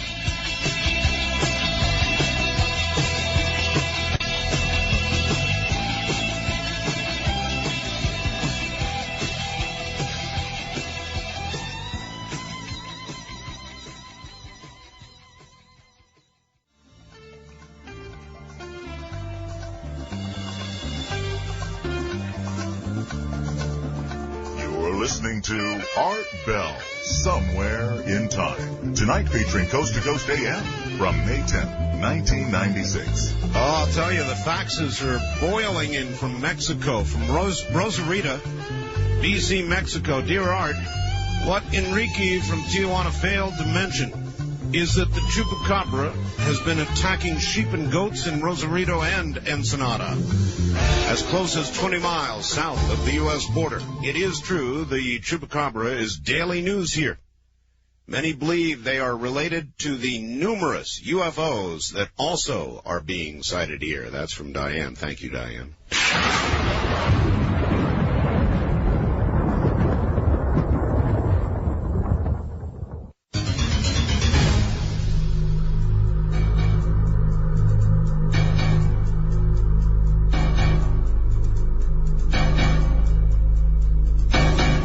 East of the Rockies, you're on the air. Yes, this is Shane from Texas. Hi, Shane. Yeah, I talked to you last night, and I just wanted to say that, you know, that was the first time I'd been on the radio, and I was a little kind of shook up. Everybody is, Shane, when they first get on. Well, Art, I'd like to bring up that here's two names for you that you can ask about Chupacabra. Dr. Jacques Vallée did a book called Confrontations in 1990, where he went down for a few years to Brazil to study a thing called the chupas. Mm-hmm. And chupas have been accused of killings. Mm-hmm. Okay, and there's an American reporter, Bob Pratt, from Florida, who also wrote another book, but I don't know the name of it, but he wrote it in 93, and these guys are pretty good in the field. Dr. Jacques Vallée is a good UFO researcher. I know exactly who he is, yes. Right. Now, I was surprised to see that he wrote a book. Now, I'm doing a study on this, and I thought I'd keep you informed. And his book is called Confrontation, and it was published in 1990. And all right, well, we'll look into it. And it was on Chupa. Yeah, right. Okay, we'll look into it. Thank you very much. On the Chupas. Sounds like the same thing. Chupacabra. Chupas. 5-foot egg. I'm still thinking about that 5-foot egg. You think that could be real? What the hell could lay a 5-foot egg? Dinosaur, maybe. I don't even know if dinosaurs laid eggs. What could lay a 5-foot egg? Can't be true. And if it is true, then there's definitely something new under the sun. First time caller line, you're on the air. Hello. Hi, Art. Yes, hello. Hi, this is Corey from Vancouver, Washington. Corey, you're breaking up a little bit, partner. Oh, I'm on a cell phone. I'm sorry about that. Turn your radio off, Corey. Okay. I just wanted to find out if there's anything going on with the tethered satellite. I haven't heard anything about that. Oh, it burned up long ago, Corey. Thank you. It burned up long ago. The tethered satellite re-entered and went and burned up to a cinder. So there's nothing new on it because it doesn't exist anymore. East of the Rockies, you're on the air. Hi, how about a 20-foot chicken? To lay a 5-foot egg? Yeah. Well, why not? I mean, if there's Chupacabra, if there's Bigfoot, if there's life on the moon, then why not a 20-foot chicken? Why not a 20-foot chicken? Why not? Well, it could be. Could be. Could be. Something to give consideration to. Some for Colonel Sanders to get his hands on. Watch out for those big drumsticks, Art. Yeah, all right, thank you. A 5-foot egg. I don't know if I believe this. Now, I've had 2 reports. They say they've got it. They say they've detected signs of life inside. How many of you believe that? Hold up your hands. It's getting weird out there. Really getting weird out there. Wildcard line, you're on the air. Hey, Art, this is Eric in Pullman. Hi, Eric. Couple quick comments. One, that your cat noise, it works on dogs, too. Well, dogs, I am told, enjoy it. You know, it is apparently the sound of a cat getting its tail stepped on, and it seems to entertain dogs greatly. A second point was on... No. You're fading out on us. Hold on a second. Is that better? Oh, you've got a portable phone, don't you? Yeah. Now, this is the sound, ladies and gentlemen, of what happens when you get interfered with on a portable phone. Yes. The second comment was on NASA. Yes? And they found that rats that they were reproducing in outer space, the babies developed quicker. I'll be darned. Well, listen, I'm going to leave now because that's awful. That is what happens when you get interfered with. Did you hear that kind of warbly tone in the background? That was another... Well, in the first channel, he had two channels. First channel, he was breaking up. Lousy, typical portable phone. Then what he did was, when you heard him go click, he switched channels, and he was on the same channel as somebody else. That's why those old portable phones need to be put in trash compactors. First-time caller line, you're on the air. Hello? Hello. No, guess not. East of the Rockies, you're on the air. Hello. Yeah, hey, Art, this is Mike again from North Dakota. Yes, Mike. Yeah, a couple nights ago you were talking about that letter that you got from that guy that sent you that stuff from Oswell. Yes. I was wondering if you were going to comment on that tonight or not. All right, you've got it. I did promise, so let me do it. I've got a follow-up letter from the guy who sent the Roswell parts. Let me read it to you, all right? Hi, Art. At great risk, I am writing to you in regard to the package sent your way. I had opportunity to listen to a tape recording of the radio broadcast when I returned home after having participated in the mobility readiness exercises. My son, who is a senior in college, recorded them for me. I must say I was somewhat surprised by the negative and closed-minded responses directed your way by some of your own listeners. You seem to indicate that receiving the package has vastly upset your life. And in this I would like to say it was not my intention. I offer my apologies. Further information regarding the Roswell crash and my own grandfather's affiliation would likely be potentially beneficial to your efforts at correlation and verification. In this regard, I can only say, based on past conversations on the subject with Granddad, that the retrieval team consisted of 3 segments: the on-site team, the in-house team, and the security team. The credentials of the team members weren't only military-related. There were individuals with backgrounds from the University of Colorado, Office of Naval Research, AAF/USAF, and U.S. Army, UCLA, and the Atomic Energy Commission and the National Advisory Committee on Aeronautics, and the Office of Scientific Research and Development. Additionally, there were consultants from England, France, and Russia involved. Granddad stated their own analysis of the samples indicated it was pure extract aluminum as a conductor for the electromagnetic fields created in the propulsion systems. However, critically needed data was eliminated by the self-destruct mechanisms on the disk vehicle itself. Furthermore, the occupant survivor of the crash refused to disclose technical information despite a series of interrogative attempts to extract technological data. No means could be found to secure the information. There were always 2 security team members present at every face-to-face meeting with the survivor. The survivor had the ability to deduce thoughts and questions prior to them being asked. Sometimes it became frustrating. The disk itself was literally dissected, and it was discovered that the propulsion system had actually fused together the many interior components. There were control-type devices forged in the shape of the alien hand, which were assumed as controls and activation surfaces. What is today fiber optic technology was part and parcel of the alien technology within the control panels, albeit fused and melted when the self-destruct mechanism was activated. There were Westinghouse-affiliated persons on the team, and Granddad always thought some of them had gone back with the knowledge and incorporated it into the future research with our phone systems.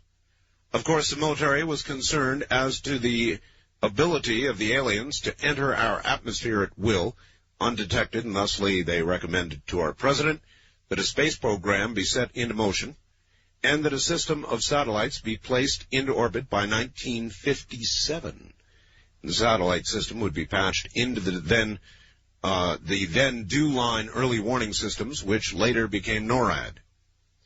Granddad stated that it was his opinion that NORAD was formed not only to track possible ICBMs from hostile nations, but as an established detection system for UFO craft. That is why the NASA Space Agency has been incorporated by and large with our armed forces. There are so many classified missions. This is my opinion, but Granddad prophesied such occurring as far back as 1971. Well, I'm scheduled to travel back to Charleston Air Force Base, then Pope. I'll mail this from somewhere in South Carolina. It's not likely I'll communicate again. My wife is concerned, as am I, that the intelligence agencies are going to easily put two and two together, so it's inadvisable to further communicate this information. I hope you understand my position. I could likely face a courts-martial or sedition charges for stating some of the information and opinions. You'd be surprised at the extent of internal policies on this subject and the consequences for current commissioned officers talking about UFO phenomena.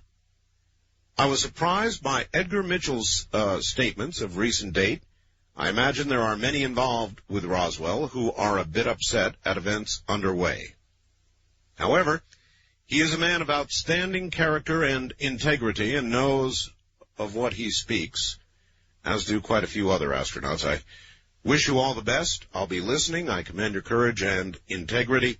Hope your listeners understand that the subject of Roswell has great potential to extrapolate the truth about UFOs and what has come to be known as a cosmic Watergate. It's only the tip of the iceberg. Granddad said when the truth does come out, humanity will be changed beyond comprehension. He also said many on the in-house team lobbied to release this information to the public. Not all of them were paranoid in trusting the public with the truth. Sign me, still a friend. And that was indeed mailed from Charleston, South Carolina, as was the original package. So there you are. You wanted to hear about it? You heard about it. That is the second letter. First reading of it, too. Wildcard line, you're on the air. Charlie Liberal in California. Hey. You've had several people criticize Bill Clinton on taking things from Republicans. I want to say this about liberalism. The concept of liberalism has not changed. What's happened with Bill Clinton is that liberalism has evolved, not changed.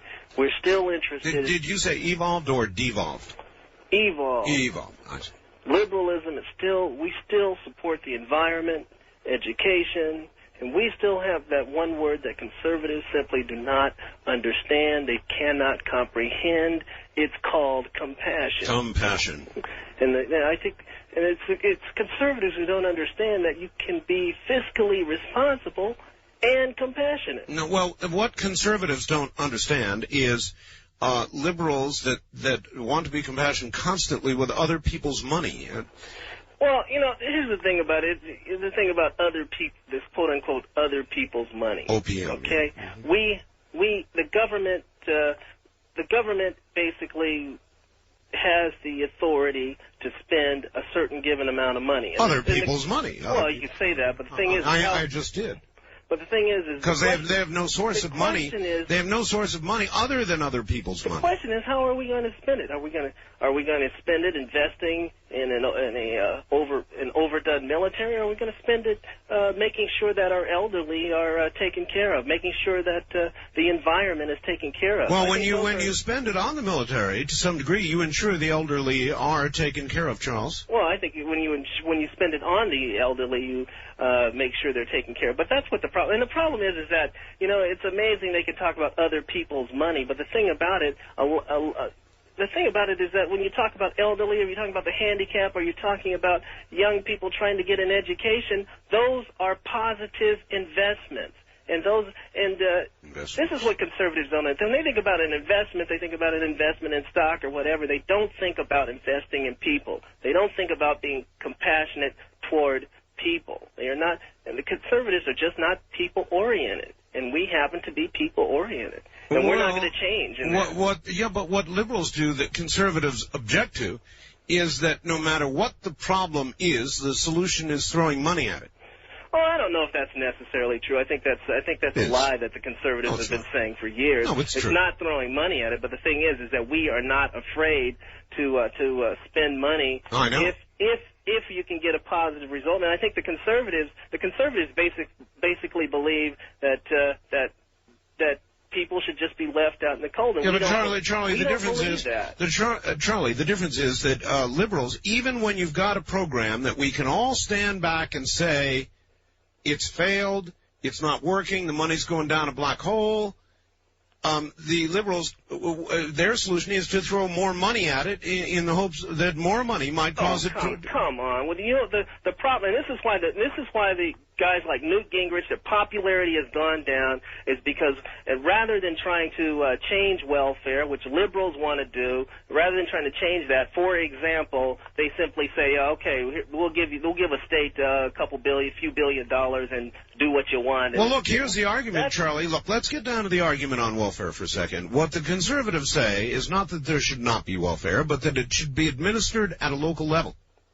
Oh, that's a bunch of bull. What the conservatives say is that we'll give you some money, and if the money runs out, well, that's just too damn bad. Yeah, but see, if it's administered, Charlie, at a local level where real decisions about real people's needs can be made, then you won't have to spend all that money. But when it's done at a federal level, most of the money is always wasted and taken and defrauded and all the rest of it. It's not about, something. If I honestly wish what you were saying is true, but what you're saying is absolutely. You've been brainwashed by people like Newt Gingrich who give you that kind of garbage all the time. But the bottom line is this: we are interested in real reform, but real reform doesn't mean going into a glass house with a sledgehammer and breaking everything in sight and slashing everything in sight. That is not reform. All right, Charles. Look.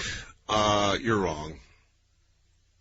And the difference between liberals and conservatives is not that we don't have compassion. It's that we've got good, clear sight. And we can see that programs administered at the federal level generally take about 80 or 90 cents to get 10 cents to anybody at the user end, because of the godforsaken bureaucracy that's generated by these liberal programs. And so the latest, greatest idea of the conservatives, and it's a good one, is to get these things done at the local level so that you can have real people looking and talking to real people and ensuring there are real problems before real checks are cut. And I think you're going to be amazed, Charles, when you see some of these programs finally come to local, state, local levels, and you see how much less fraud and waste there is. Then the people that you claim you want to care for will be cared for, and a lot of people who could be out there working when they're warming their backsides on a couch, courtesy of the federal government, get off these programs. That's the difference. There's compassion and then just blind spending. First-time caller line, you're on the air. Going once. Gone. West of the Rockies, you're on the air. Good morning, Art. This is Reggie in Vallejo. Hey. I have a thought concerning your 5-foot egg. Not mine. My 5-foot egg. The reported 5-foot egg. With my luck lately, somebody will send me a 5-foot egg. That'd be interesting. I believe that in light of this egg, the movie Aliens might be a documentary and not just a plain movie. And this big egg is the queen bee of the colony. Well, that's a cheery little thought. Well, I'm enjoying your show. Have a good evening. I'm glad you are. Thank you very much for the call. We're going to break here at the bottom of the hour. Boy, think about it, folks. The size of an omelet one could construct with a 5-foot egg. Talk about a breakfast. You're listening to Art Bell, Somewhere in Time. Tonight featuring Coast to Coast AM from May 10th, 1996.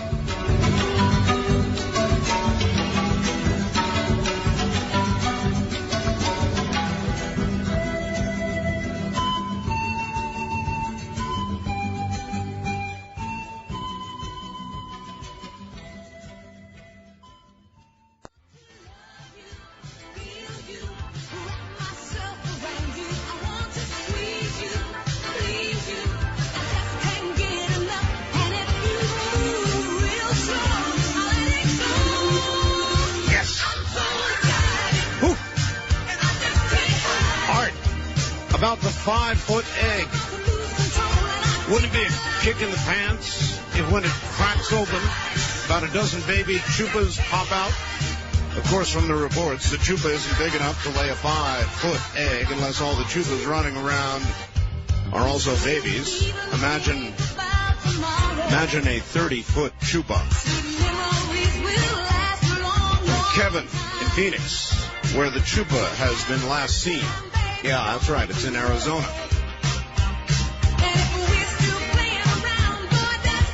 God, I love this thing.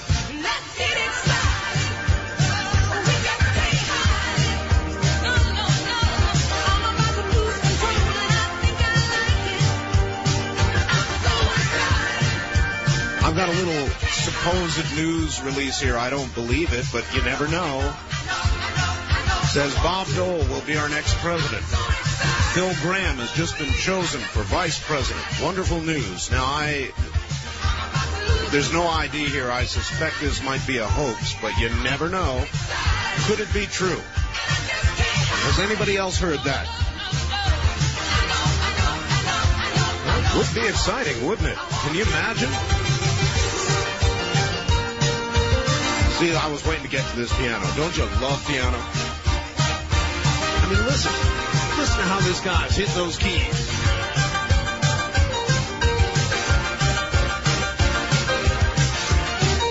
Oh, man, that's my kind of piano.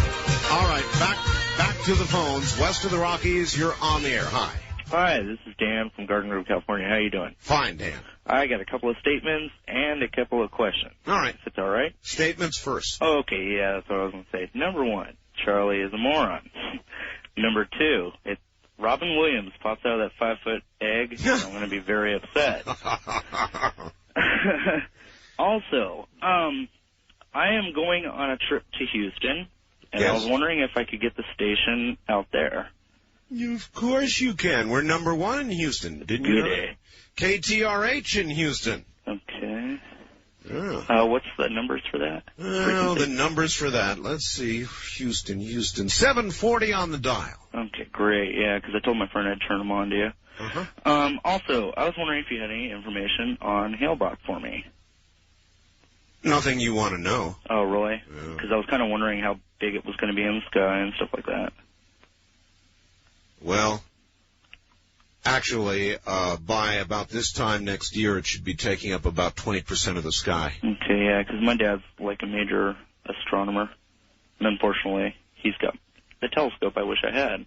And since we got to the desert, we're going to check it out up there anyways. All right. All righty. Well, you have a good evening. Morning, I'm sorry. Morning it is, and listen to us while you're in Houston. No problem. All around Houston, I guarantee. 5-foot egg. Chupacabras. Alien artifacts. So much going on these days. There's no truth to this thing about Bob Dole. He hasn't chosen his vice president, has he? I don't believe that. See, anytime you get something unsigned, pretending to be a news release, you've got to be careful. Another thing is I want some calls from Cheyenne, Wyoming, to confirm something. Good old Doc Barry in Phoenix has sent me a fax saying the bacteria that caused 100 deaths in Milwaukee 2 years ago has been found in Cheyenne, Wyoming's water supply. Convenience stores, he says there, have been sold out of bottled water. Now I'm on the air in Cheyenne, KRAE in Cheyenne. So let's find out. Attention, Cheyenne, call now. Everybody else hold off. Give them a minute, just a minute, folks, to get through on our West of the Rockies line. It's a beautiful thing about being nationwide this way. If something happens, we can find out about it. Verify the rumor or knock it down. So if you're in Cheyenne, Wyoming, call me now at 1-800-618-8255. Everybody else, please put the phone down. Just let the people in Cheyenne get through for a few minutes here so we can find out if this is true. By the way, he also says CBS News, radio news, is reporting the poisonous heroin problem in Philadelphia is now overloading emergency rooms in Baltimore. I can't believe it. Regular listeners to this program know that we talked about this in a sort of an esoteric way several days ago, and here it is. Unbelievable. Absolutely, truly unbelievable. East of the Rockies, you're on the air. Hello. Hello. Yes, sir. Yes, I was wondering if you could tell me what Gordon Cooper had to say on Paranormal Borderline. Sure. Yes, I will. He said that when he was at Edwards Air Force Base, there was a flying saucer that came down and landed. He moreover stated that a military film crew who happened to be filming some training exercises filmed this flying saucer, and when it landed, they rushed toward it, filming as they went. It lifted off, retracted its landing gear, and shot straight up like a bat out of hell, and that they got all of this on film. A report was filed. The film was sent to Washington. It's not been seen since. That came from Gordon Cooper. U.S. astronaut Gordon Cooper. Believe it if you wish. West of the Rockies, you're on the air. Hello. Hi, Art. This is Robert in Everett. Robert in Everett, yes. Listen, back about 1994, when you used to have your show out of Vegas, right? Yes. You had Al Bielek on. Yes. And he talked about an experiment in sex in space. Do you remember that? An experiment where? In space. No, he talked about the Philadelphia experiment. Oh, but somebody called and asked him, has there ever been sex in space? You don't remember that? And he said it was like the dolphins do in water. It took 3 of them to do it. No, I remember that. Well, okay. Okay? Okay. All right. Thank you. Now, I'm not sure. Now, does Cheyenne call my east or west of there? Cheyenne, call both lines. 1-800-618-8255. Or if you can't get that one from Cheyenne, call 1-800-825-5033. Not exactly sure which line is active in Cheyenne, one of the two. East of the Rockies, you're on the air. Hello. This is Lewis from Louisiana. Yes, sir. I was wondering, Gordon Michael Scallion had some thermal image maps, and I was wondering what website that was that got them. They're on no website, sir. He has produced those commercially. They're the gigantic maps. His most recent of the world, future map of the world. It's on no website. That's copyrighted material. Oh, okay. But I did find a thermal map tonight that I did find, and I think he's on to something that we didn't count on, and I saw something that kind of, I had to walk away from the keyboard for a minute and come back and look again to make sure I was seeing it right. I think you're actually talking about Stan Deo's thermal maps. Yeah, that's the one. Yeah, that's right. They're up there now, and there are some very, very worrisome things, very worrisome on Stan's latest maps. You're going to want to take a look at that. We need to get hold of Stan again in Perth, Australia. I probably ought to give him a call and let him explain it. West of the Rockies, you're on the air. Hello. Hello, I'm in Wenatchee. I think Cheyenne is east of the... Well, I know it is, but that was not the point. The point was we've got a break in the lines, you know, east to west, and they included a lot of the west in the west of the Rockies line. So it may be, I'm not sure which one Cheyenne would call. You see, not so much where the Rockies are, but where the phone company decided to divide it. East of the Rockies, you're on the air. Hello. Hello. Yes, sir. Turn your radio off, please. Yeah, I got it. That's good. Where are you? I'm in Minneapolis, Minnesota. Minneapolis. All right. Okay, are you ready for this now? Probably not. Does it involve the 5-foot egg? No, I don't know about this 5-foot egg thing, but I want to talk about three things. First thing I want to talk about is this flying bird you're talking about. Chupacabra. And you were mentioning this incision where it goes in a single wound? It's a dual wound, actually. Two. And then inside? There's 4. If you're a fisherman, Art, a fish hook does that. There's a barb on the fish hook. Yeah. A single wound goes in, and then the damage is on the inside from the barb. Now that's what must be happening. Yeah, but what about when the fish hook pulls out? Well, I imagine if this bird is biting you, it probably doesn't pull out until you're dead. That's a good point. Okay, next thing I want to talk about is the crater on the moon. What crater? There's the many. One that's got a dome or a glass dome or whatever? Oh, the Richard Hoagland stuff, yes. Do you have the number of this crater? No. International Astronomical Union crater number? No, Richard Hoagland does, though.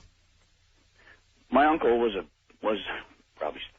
big shot with NASA, and I was a kid in high school, and I was really into it, and he sent me I got piles and piles of pictures, but I've only got one picture of the dark side of the moon from an Apollo mission number 10, and you know my brother doesn't believe any of this stuff, but I've been looking at this thing now since I've heard about this. And I got a picture, and you can see there's something down here in this crater. But if you knew what I don't know if this is, maybe I'm just, crazy? No, I'm not crazy, but it's a crater creature? It's kind of hard. No, there's something there. It's some kind of it's not a big rock or anything, but anyway, I got the picture, Well, hold on to it or send it to Richard Hoagland, and don't miss the Hoagland-Mitchell debate coming up Wednesday. Wonder how that's going to turn out. I really, really, really wonder how that's going to turn out. That's going to be quite something. No doubt about it.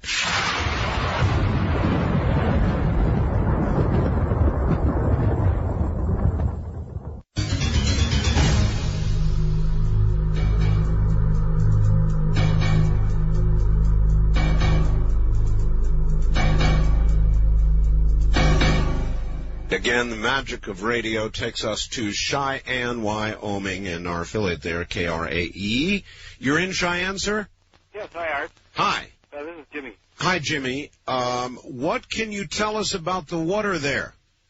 Well, I haven't been drinking it, and I don't think anybody else that knows about this is drinking it. But well, we didn't know about it until just about an hour ago when I got a fax from all places in Arizona saying you had trouble with your water supply. What's the deal? According to the news release from the Wyoming Health Department, it says the Wyoming Department of Health received notification from the Environmental Protection Agency in Denver of a possible high-level contamination of the Cheyenne municipal water supply with a microscopic organism known as Cryptosporidium. Cryptosporidium. So the Wyoming Department of Health, in collaboration with the Cheyenne-Laramie County Health Department, has issued a warning to residents who may have immunocompromised family members to boil water or use bottled water until further notice. Wow. The state epidemiologist explains that there is some question as to the validity of the results of these tests due to high algae levels, which can sometimes present false results. However, because the risk which may be posed to individuals who are more susceptible to infection, such such as HIV positive right. individuals or cancer patients receiving chemotherapy, makes issuance of a warning a necessity. So the epidemiologist said this may well end up being a false alarm, but we can't take any chances. Further testing will be ongoing over the weekend. They hope to have results by Monday so they can say yes or no. When did this news break? Sometime this evening. I was asleep myself. Oh, okay. So it's late news then. 6 o'clock. Yeah, okay. That's very unsettling. I guess everybody's in a panic out here. Yeah. My understanding is that if you're in good health, you may have no symptoms at all, even if there really is cryptosporidium in the water. But if you're a weak or ill person, it could have serious effects. Over 100 people died from this in Milwaukee 3 years ago. Well, I guess that I would not drink the water until I heard the final report. Right. Well, we don't need an excuse to drink bottled goods here, but we have one. Well, I really appreciate your updating us. So it apparently is absolutely true. It is true that the Environmental Protection Agency has notified the Wyoming Health Department of a possible high-level contamination of our water supply. All right, my friend. Thank you. There you've got it, folks, and I appreciate the input from Cheyenne. More and more of that kind of thing these days. And there are a lot of people with suppressed immune systems who would be vulnerable. Maybe it's nature's way of sort of, the old survival of the fittest, right? Boy. Cryptosporidium. Doesn't sound good at all, does it? West of the Rockies, you're on the air. Art. Yes.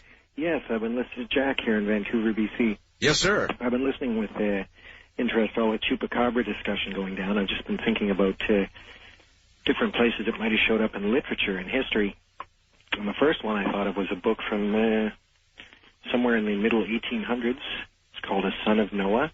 Yes, sir. It would be an antediluvian fantasy involving the discovery of an advanced race who worship a pterodactyl-like creature. Maybe the chupacabra. Or something like it. If you were to have to hazard a guess about whether this is something old, something new, something that's come through, what do you think it is? Well, most likely would be that it had been warped out of some strange laboratory.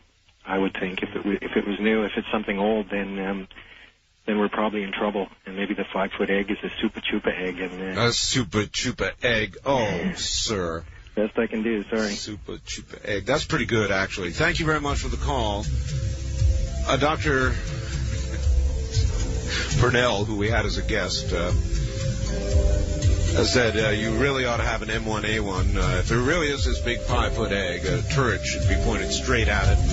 When it begins to crack, you have options, This is Premier Networks. That was Art Bell hosting Coast to Coast AM on this Somewhere in Time.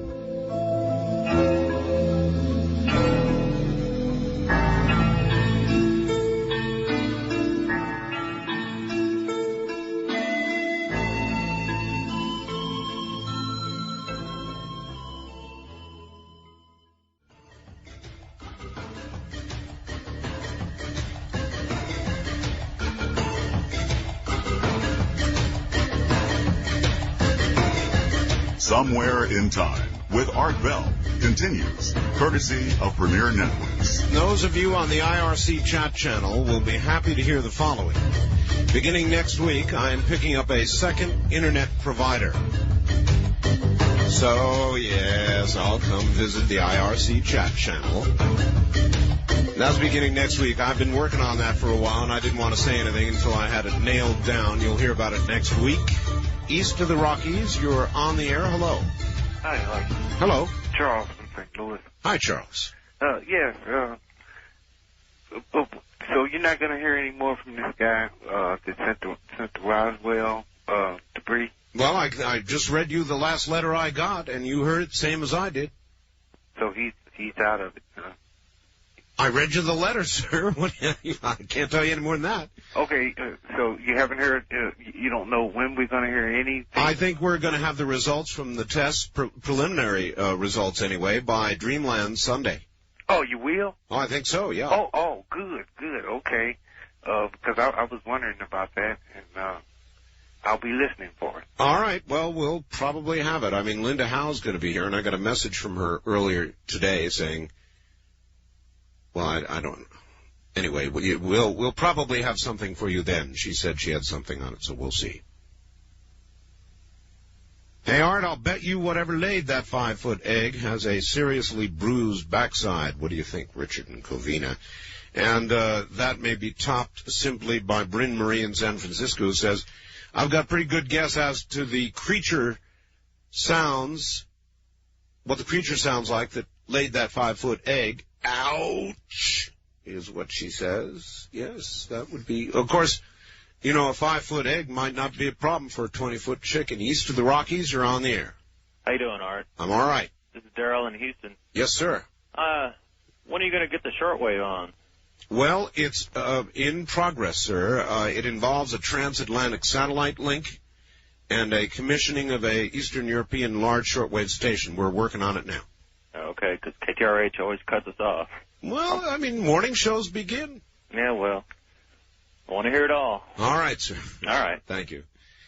Tonight on Fox News, they had a report, get this, of a chupacabra attack in the city of Sylmar, California. 20 chickens attacked in one night, drained of blood. Animal control officers tried to blame it on weasels, but when asked about the lack of blood in the bodies, they could not explain. I think they come up with a better explanation than that. At least the Mexico governor's try at giant bats sounded better. Man, oh man, oh man, what is going on with all of this chupacabra business? What began as a trickle has become a flood. East of the Rockies, you're on the air. Good morning, Mr. Bell. Hello. I have 3 questions for you. First of all, you were born in Camp Lejeune, North Carolina, U.S. Naval Hospital. How long ago was that? In other words, you're asking my age. Well, you can tell me, was it like in 69 when I was stationed there? I was born, sir, June 17th, 1945. Oh, goodness gracious. All right. Well, that's one. Secondly, regarding the water situation in Cheyenne, that came down over the news lines that there is a parasite in their water. Well, they suspect, yes. Mm-hmm. Came over the news wires to us. Well, I just talked to someone in Cheyenne, gave us the whole story, right. Yes, uh-huh. And the El Chupacabra. Yes. Well, maybe that's what that egg is, right? I hope not. It would be about the right size, though. Yeah, there we go. All right. So we here in Odessa, Texas, will be watching out for it. Well, Texas is the place of big, right? Yes. So we thought it was just a small Texas chicken. Thank you, sir. You're welcome. Have a good morning, Odessa. KRIL, I think, in Odessa. Boy, my memory's getting better. I've always had a good memory for things that I want to remember. Call letters have always been easy for me. Radio station, ham calls, that kind of thing. But it's a very selective memory.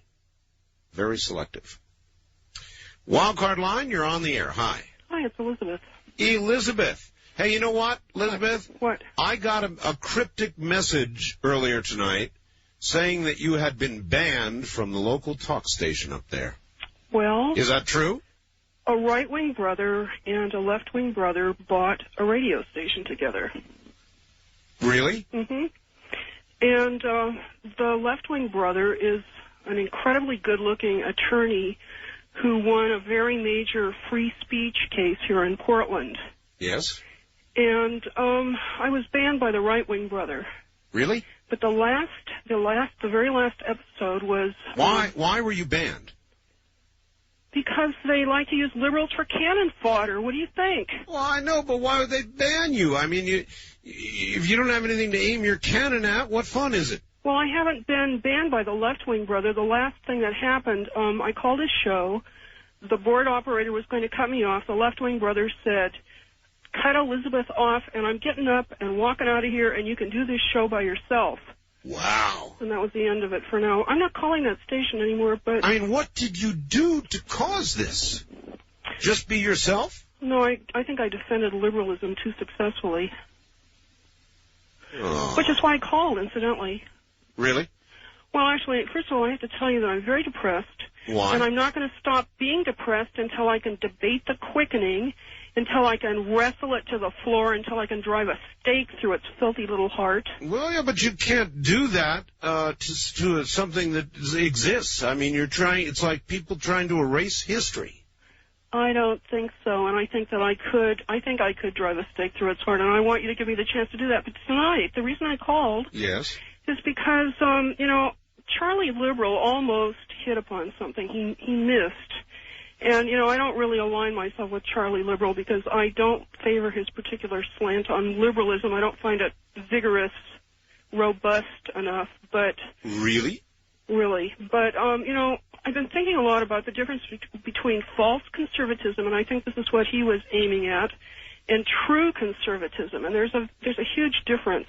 Well, I was trying to explain that to him. Well, true conservatism is... There is none. I mean, it's completely evaporated from our culture. We have no true conservatism. That's why we have the Montana militia, who think that they're conservatives, but they've made a covenant with Yahweh. They want to start a revolution. They've had a revelation. True conservatism is not revelationary. It's not like Reverend Rush has a revelation and, we're going to have a right-wing revolution and all that stuff. It's not like that. The Reverend Rush. True conservatism is dead in our culture, and I aim to revive it. Well, you're trying to put a stake through all kinds of things here, aren't you? No, I'm going to revive something for us. I'm going to revive, the chief virtue of true conservatism is practical wisdom. Now, don't you see that we need that in our society? Practical wisdom, yes, of course I do. Well, anyway, I'd like to talk to you about this another time, but anyway, congratulations on your rating success. You deserve it. Thank you. Your philosophy of talk radio is perfect. Well, it's just what it is, and yeah, it's successful. You may have a dark mind, Art, but your philosophy of talk radio is above criticism. All right, Elizabeth, thank you. Take care. That's Elizabeth. Banned in Portland. Banned in Portland. Oh, why do people do that? I don't know why people do that. It's kind of thing where it seems to me any talk host, and this is not a reflection, or maybe it is on those people up there, worth their salt, will take anything on. I mean, why ban people? There's only a couple reasons to ban people, and that's bad language and libelous statements. Other than that, any talk host who is not willing to accept whatever comes along is either lazy, in my opinion, or inadequate. Lazy or inadequate. That's a pretty rough charge, I know, but, this should be an open forum. And people behind microphones ought to be willing to take on whatever comes. I'm not intimidated, frightened by, or scared of whatever comes up on the phones. It's fun, and, if it's going to be somebody yelping and screaming and screeching at you because they don't agree with you, then that's what it's supposed to be all about. This is not just a mutual admiration society. You've got to allow that kind of stuff on the air, and if you don't, then I don't know what you're doing. Then you've got some sort of a choir out there, or the choir is the only one allowed in to say anything. It's just not good talk radio, in my opinion. But I think a lot of other people catch on to this. Our rating success will ensure that. And the other philosophy of talk radio that I have, that I feel very strongly about, is that you don't limit conversations to anything in particular. You just do whatever comes up. Sure, I might stimulate you toward one topic or another, but as you well can tell from listening, anything can come up and divert the show in any direction at all, and I wouldn't have it any other way. This, too, is something that, if talk radio does not open itself to be more a reflection of people's lives and interests and get a lot less preachy about politics, it's going to go the way disco went, in my opinion. West of the Rockies, you're on the air. Hello. Hello, Art. Aberdeen, Washington. Aberdeen, Washington. Yes, sir. Yeah, that last woman that just called you. Elizabeth. Yeah, there you go. She mentioned the name of Yahweh. I believe she called it Yahweh. Mm-hmm. Are you very aware of that name? Yes, I am. What does that mean to you? That means to me one who would be worshipped. Well, that was the original name for the Hebrew God, which is our God now. One who would be worshipped, sir. I'm saying that that's the name of the Creator. I understand. But it's a sacred word. But anyway, that's not what I'm really getting at here. What are you getting? I'm getting at that these right-wing groups, they do have that. They have that name, and that's very important to them. And they think that they're untouchable. They think that that name saves them from anything. And the fact of it is that they're not really saved because they have committed horrible crimes. They should come out for the crimes, but they will not ever come out. And anybody that thinks that the militias are just going to be defeated and that's all it's going to be, just another thing to blow by, is going to realize that it's not that at all. All right, thank you. I've got more. I didn't want to get into that because I've got a big Oregonian article entitled Militias Draw Up Plans for War. It's the same story about Hussey, the one I read you the other night. He's the legal guy for a militia up in Oregon, ready to declare war against the military. But I'm not going to end my weekend with discussion of that. We can bring this up next week. Oh, don't forget. Not to forget, please. Apollo 14 astronaut Dr. Edgar Mitchell and Richard Hoagland together, 1 a.m., Wednesday morning, Pacific Coast time, one of the events of the century in radio. I have no idea how it's going to turn out. It may be very explosive and, I have no way of telling. And so I'm just telling you it's going to happen. I'm not predicting outcome or anything else. Believe me, it's going to be an event. We'll be right back.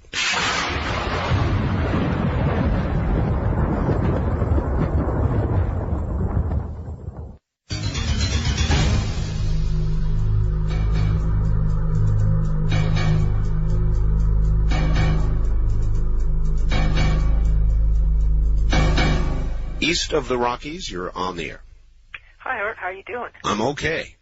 Hey, Elizabeth, I've heard her on your show before, and when it gets closer to election time, I wouldn't mind hearing her talk extensively about the difference between a false conservative and a true conservative. What do you think the difference is?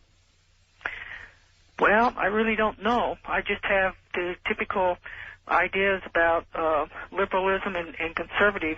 All right. What do you think the difference is between a real liberal and a false liberal?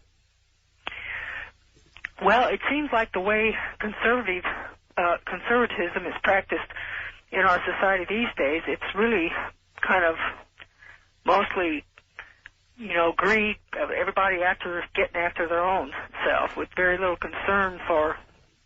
All right, you've described what you think a false conservative is. What do you think a false liberal is? A false liberal, kind of a goody two-shoes. Sort of somebody who would spend money on anything just to enlarge the size of government? I don't know if their thinking is even that sophisticated. It seems like a goody two-shoes is kind of somebody that's putting on airs and trying to maybe work off some personal karma or something like that. There you are. And I'll tell you what. It is my view that our world today is full of too damn many false liberals and false conservatives, and that they're the voices that are heard because they screech the loudest and they're driving the political process right now, and I am frankly sick to death of it. Yeah, I am too. It seems like... Matter of fact, I'm sick of politics right now. Yeah. That's why I was thinking as we get closer to election, it would be interesting to hear some of her ideas. Because I've heard her on your program before, and I like the way she talks. Well, whether you do or don't like the way she talks, or Charlie or anybody else who calls this program, I really am saddened that people like that are getting banned. Whether you like her discourse or not, to be banned from the air because of your strong political views really sucks. Well, I agree with you, but if you come across in a strong, clear, assertive fashion like she is, you certainly do risk it happening to you. Yeah, I guess so. And that's a shame, because it hurts everybody. This is Premier Networks. That was Art Bell hosting Coast to Coast AM on this Somewhere in Time.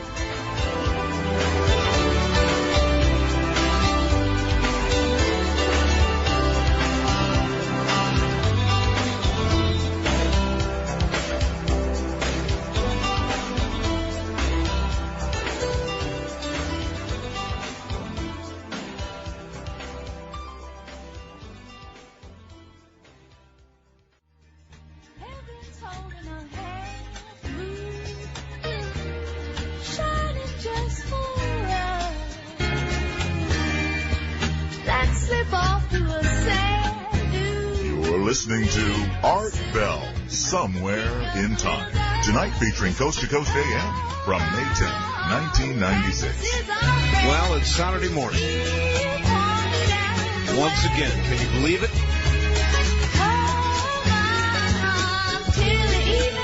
The weeks, the months, they just race by now, don't they?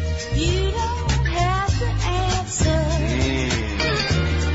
There's no need to speak. A 5'8". I'll be your belly dancer, prancer, and you can be my sheep. I love this.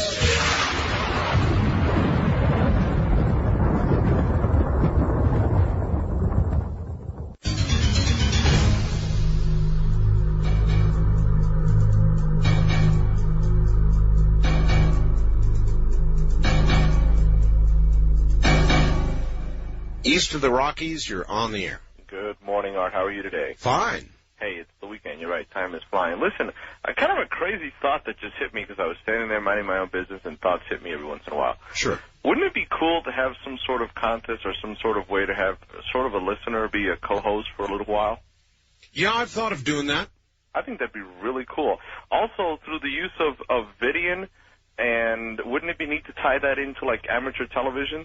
And kind of transmit something that way, or like... Well, that's where the law gets kind of strange. Does it really? Yes, it does. I've been trying to get a ruling from the FCC on whether I could put amateur radio on, on the commercial broadcast band. I've got my ham set right here, and I could actually wire it in, and I could bring it in, and I could do it. I could do it. Talk about a pileup. Oh, man, we'd have a blast. But, I just can't get the FCC to say whether it's okay or not. I don't think anyone's ever asked them that. Well, that's right. And they just don't want to answer that, so I'm afraid to try it. Absolutely. The other thing that I wanted to leave you with is don't believe polls. You have polls. You can have a poll say anything you want it to say if you fund it just right. The polls that are saying that Clinton is popular, he is or he's not, or whatever. Polls is bunk. I wouldn't. Well, it's going to be a whole lot closer. Right now, they're saying Clinton's 31 points ahead. Now, that's ridiculous. Or maybe it's true now, but it will not be true at election time. It'll be a close election, but I'm afraid Clinton's going to win. And also, have you ever thought of having anybody on from, what is it, doggone it? It's like one of these militia, they're on shortwave, and I can't think of the name of the group off the top of my head right now because I'm a little bit nervous and I shouldn't be. I've been on the air before, but shucks. Radio Free America. Listen, I've got a question for you. Yes, sir. If I were to have some listener, not as a co-host, but just let him, like for an hour, run the show or something, who would you have? Me. Well, that's selfish. I mean, it was my idea. I know it was your idea, but if it had to be somebody other than yourself, who would you pick? Oh, I think it'd be fun to have one of the liberal callers do it for a little bit. Charlie, maybe? Mm-hmm. Is his last name Manson? Yeah. Anyway, let me let somebody else get a turn in here. This All right. is really cool. Really enjoy it. Thanks for the call. Yeah, okay. Well, maybe we'll do that.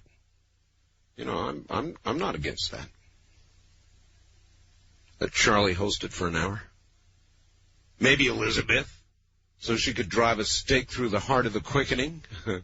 West of the Rockies, you're on the air. Yeah, hi, Art. This is Samson in Las Vegas. Yes, sir. Just wanted to say hi to you from the grassy knoll. I figured I'd leave the Internet a little bit and go and see what's going on over here. Call the wild card lines, area 702-727-1295. I didn't get in when she said I missed her. Let's rephrase that. You were messing around. Yeah, okay. Good choice of words, Art. Thank you. Listen, the interview that I enjoyed today was with Dr. Pournelle. I thought that was absolutely excellent. Wasn't that super? Yeah, it sure was. In fact, I was so impressed, I even emailed him, and let him know. Great.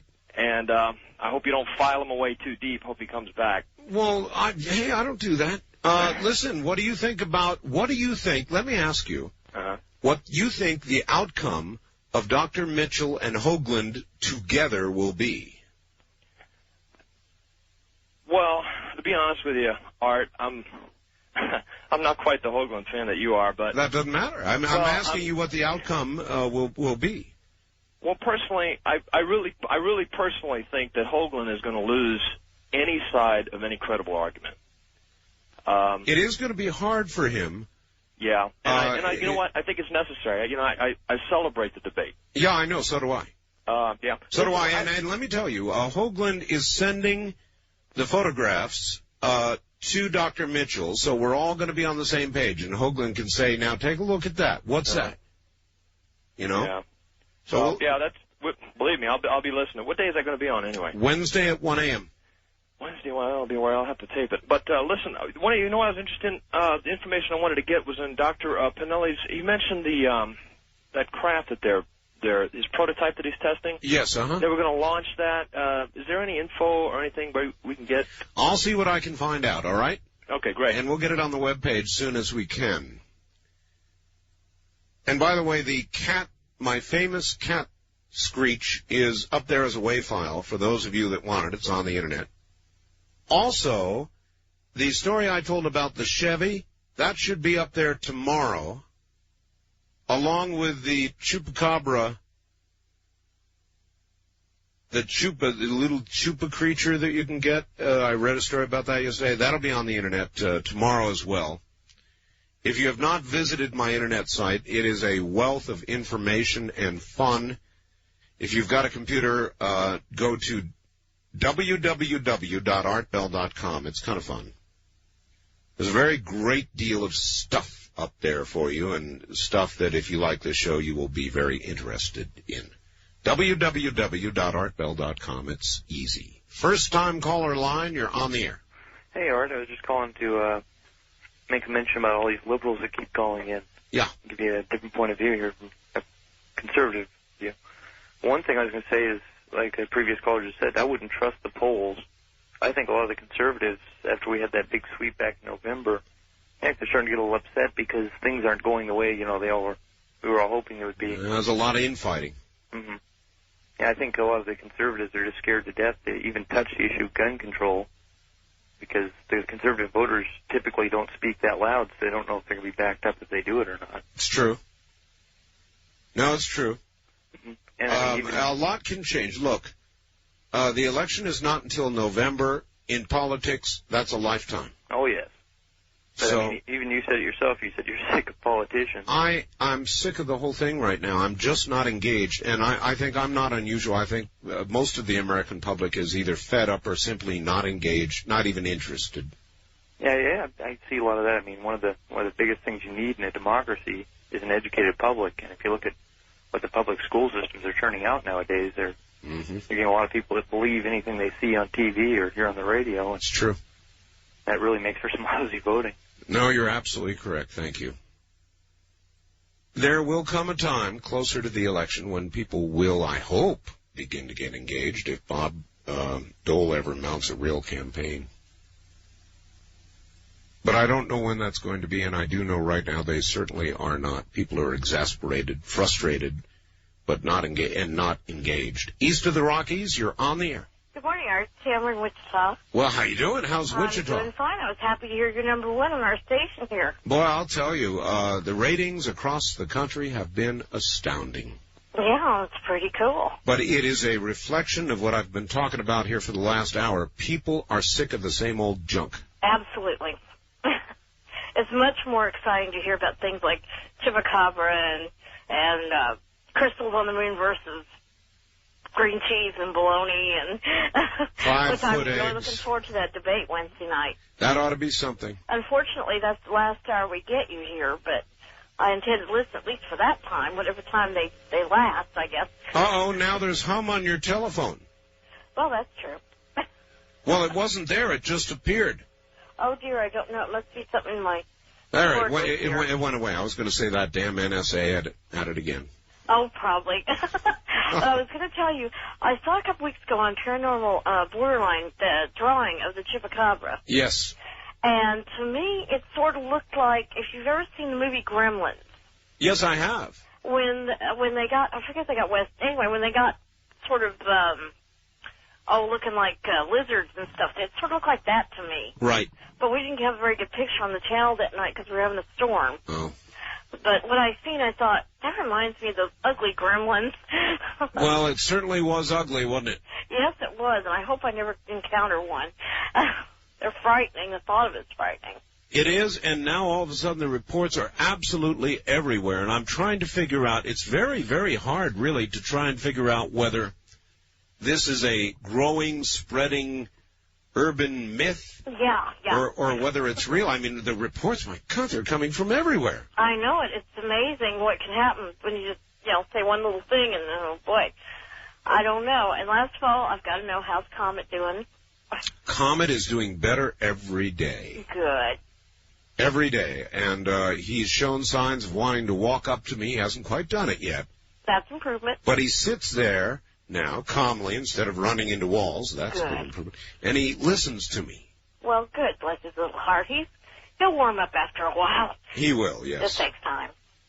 All right, thanks for the call. Thank you. Have a good morning. Take care. He's still residing in our chest of drawers. That's his safe place. He has made a nest in our chest of drawers, and he can somehow crawl behind it and go into any one of the drawers. There are 6. And when you want to roust him, you've got to pull each drawer open a little bit at a time. And when you finally get to the drawer where he's located, he slinks out the back and comes out the bottom. It's the damnedest thing you ever saw. First-time caller line, you're on the air. Well, hi, Art Bell. Yes. Amazing. I'm interested also in Roswell, but I've got a completely different take on Roswell than I think most people do. What is yours? I think that most of the UFO people have got it so far off that it's incredible. They don't understand how big space is and how easily it is to move through time as opposed to move through space. Star Trek has warp drive, but reality tells you that space is a very big place. And why would anyone want to come here? I mean, we're talking about desert, which is space. Well, then we would be like an oasis in the desert, so you're answering your own question. If you were moving through space and you looked at various planets, very inhospitable, with either no atmosphere or poisonous atmospheres, and if you look at Earth compared to all the others, we are green, we are blue, we are inviting, we have life. Oh, wait. So what do you mean, why would they want to come here? Wait. You misunderstand. Oxygen is a toxin. Okay. Rust. Not to us. Okay. Well, not to us because we're native. Well, I mean, if you're talking about a metallic being, then maybe they'd come and rust. Well, no. Let's back way up. Okay. First of all, let's think about Roswell and what your reporter suggested. The information you got. They were using fiber optics, which is is the direction that communication was heading anyway. That's true. Okay. Then you take the images of the people that they say, you know, you have these abduction types. Yes. Okay. Now, if you were from the future and you were not human, but you were a machine intelligence or a superhuman machine intelligence, and you wanted to manipulate now time to accelerate your existence, because space is a very big place, and they've learned from us that I want mine now, and everybody gets theirs later. They've learned from us because we've taught them. Our ATM machines, our computers, our communication networks. Well, that's all true, sir. I suppose an alien might, unfortunately, come down in the middle of the night in a city, wander around a little bit, come to an ATM machine, and conclude that that ATM machine is, in fact, the life such as it is on this planet. It's a horrible thought, isn't it? I mean, some of the ATM machines talk to you. West of the Rockies, you're on the air. Hi. Oh, let me just get the radio, Art. Yes, get that radio. Okay. Well, I'm surprised I got on. Well, why be surprised? Be I've happy. been calling forever. Well, anyway, you're on. Okay, well, this fried-foot egg thing's just got me on the edge of my seat here. Isn't that cool? Yeah. What I think it is a lake monster egg, like the Loch Ness Monster. That'd be cool. Yeah. Imagine a Loch Ness hatching in captivity. That'd be incredible. Oh, it would. See, I've always been more interested in lake monsters than, like, Bigfoot. Why? Well, especially since my grandparents bought a cabin on the Lake Okanagan in B.C. Yes. Where there's supposed to be a lake monster there. Right. And last time I went there, I don't know, just looking out at the lake in the middle of the night, you get this feeling in the pit of your stomach like something might be out there. Yep. So I think that would be, like, if they did detect a heartbeat, it's got to be something very strange. Well, look, now, you be careful, because we have no confirmation of this story. You know, we've just got it from a couple of callers now. Right. But it is intriguing. And maybe it is. Maybe you're right, and maybe it's a lake monster. I don't know. What the hell would come out of a 5-foot egg? And how many zoologists would be required to sit on it to hatch it? 5-foot egg. Only here. First time caller line, you're on the air. Hey, Art, this is Greg from Tangent, Oregon. Yes, sir. How you doing? I'm doing. Hey, did that guy ever get back to you? I think it was last night that he was talking about he was involved in the lab that created the chupacabra. Did he ever fax you? No, he has not yet faxed me. I await that fax. Okay. And, in fact, I will have him on the air if he faxes me. Okay, well, I didn't know. I didn't know if that's what I was curious about. Well, what would be important is, if he really had a part in creating it, he ought to know exactly what it will do. Yeah, I don't think he did.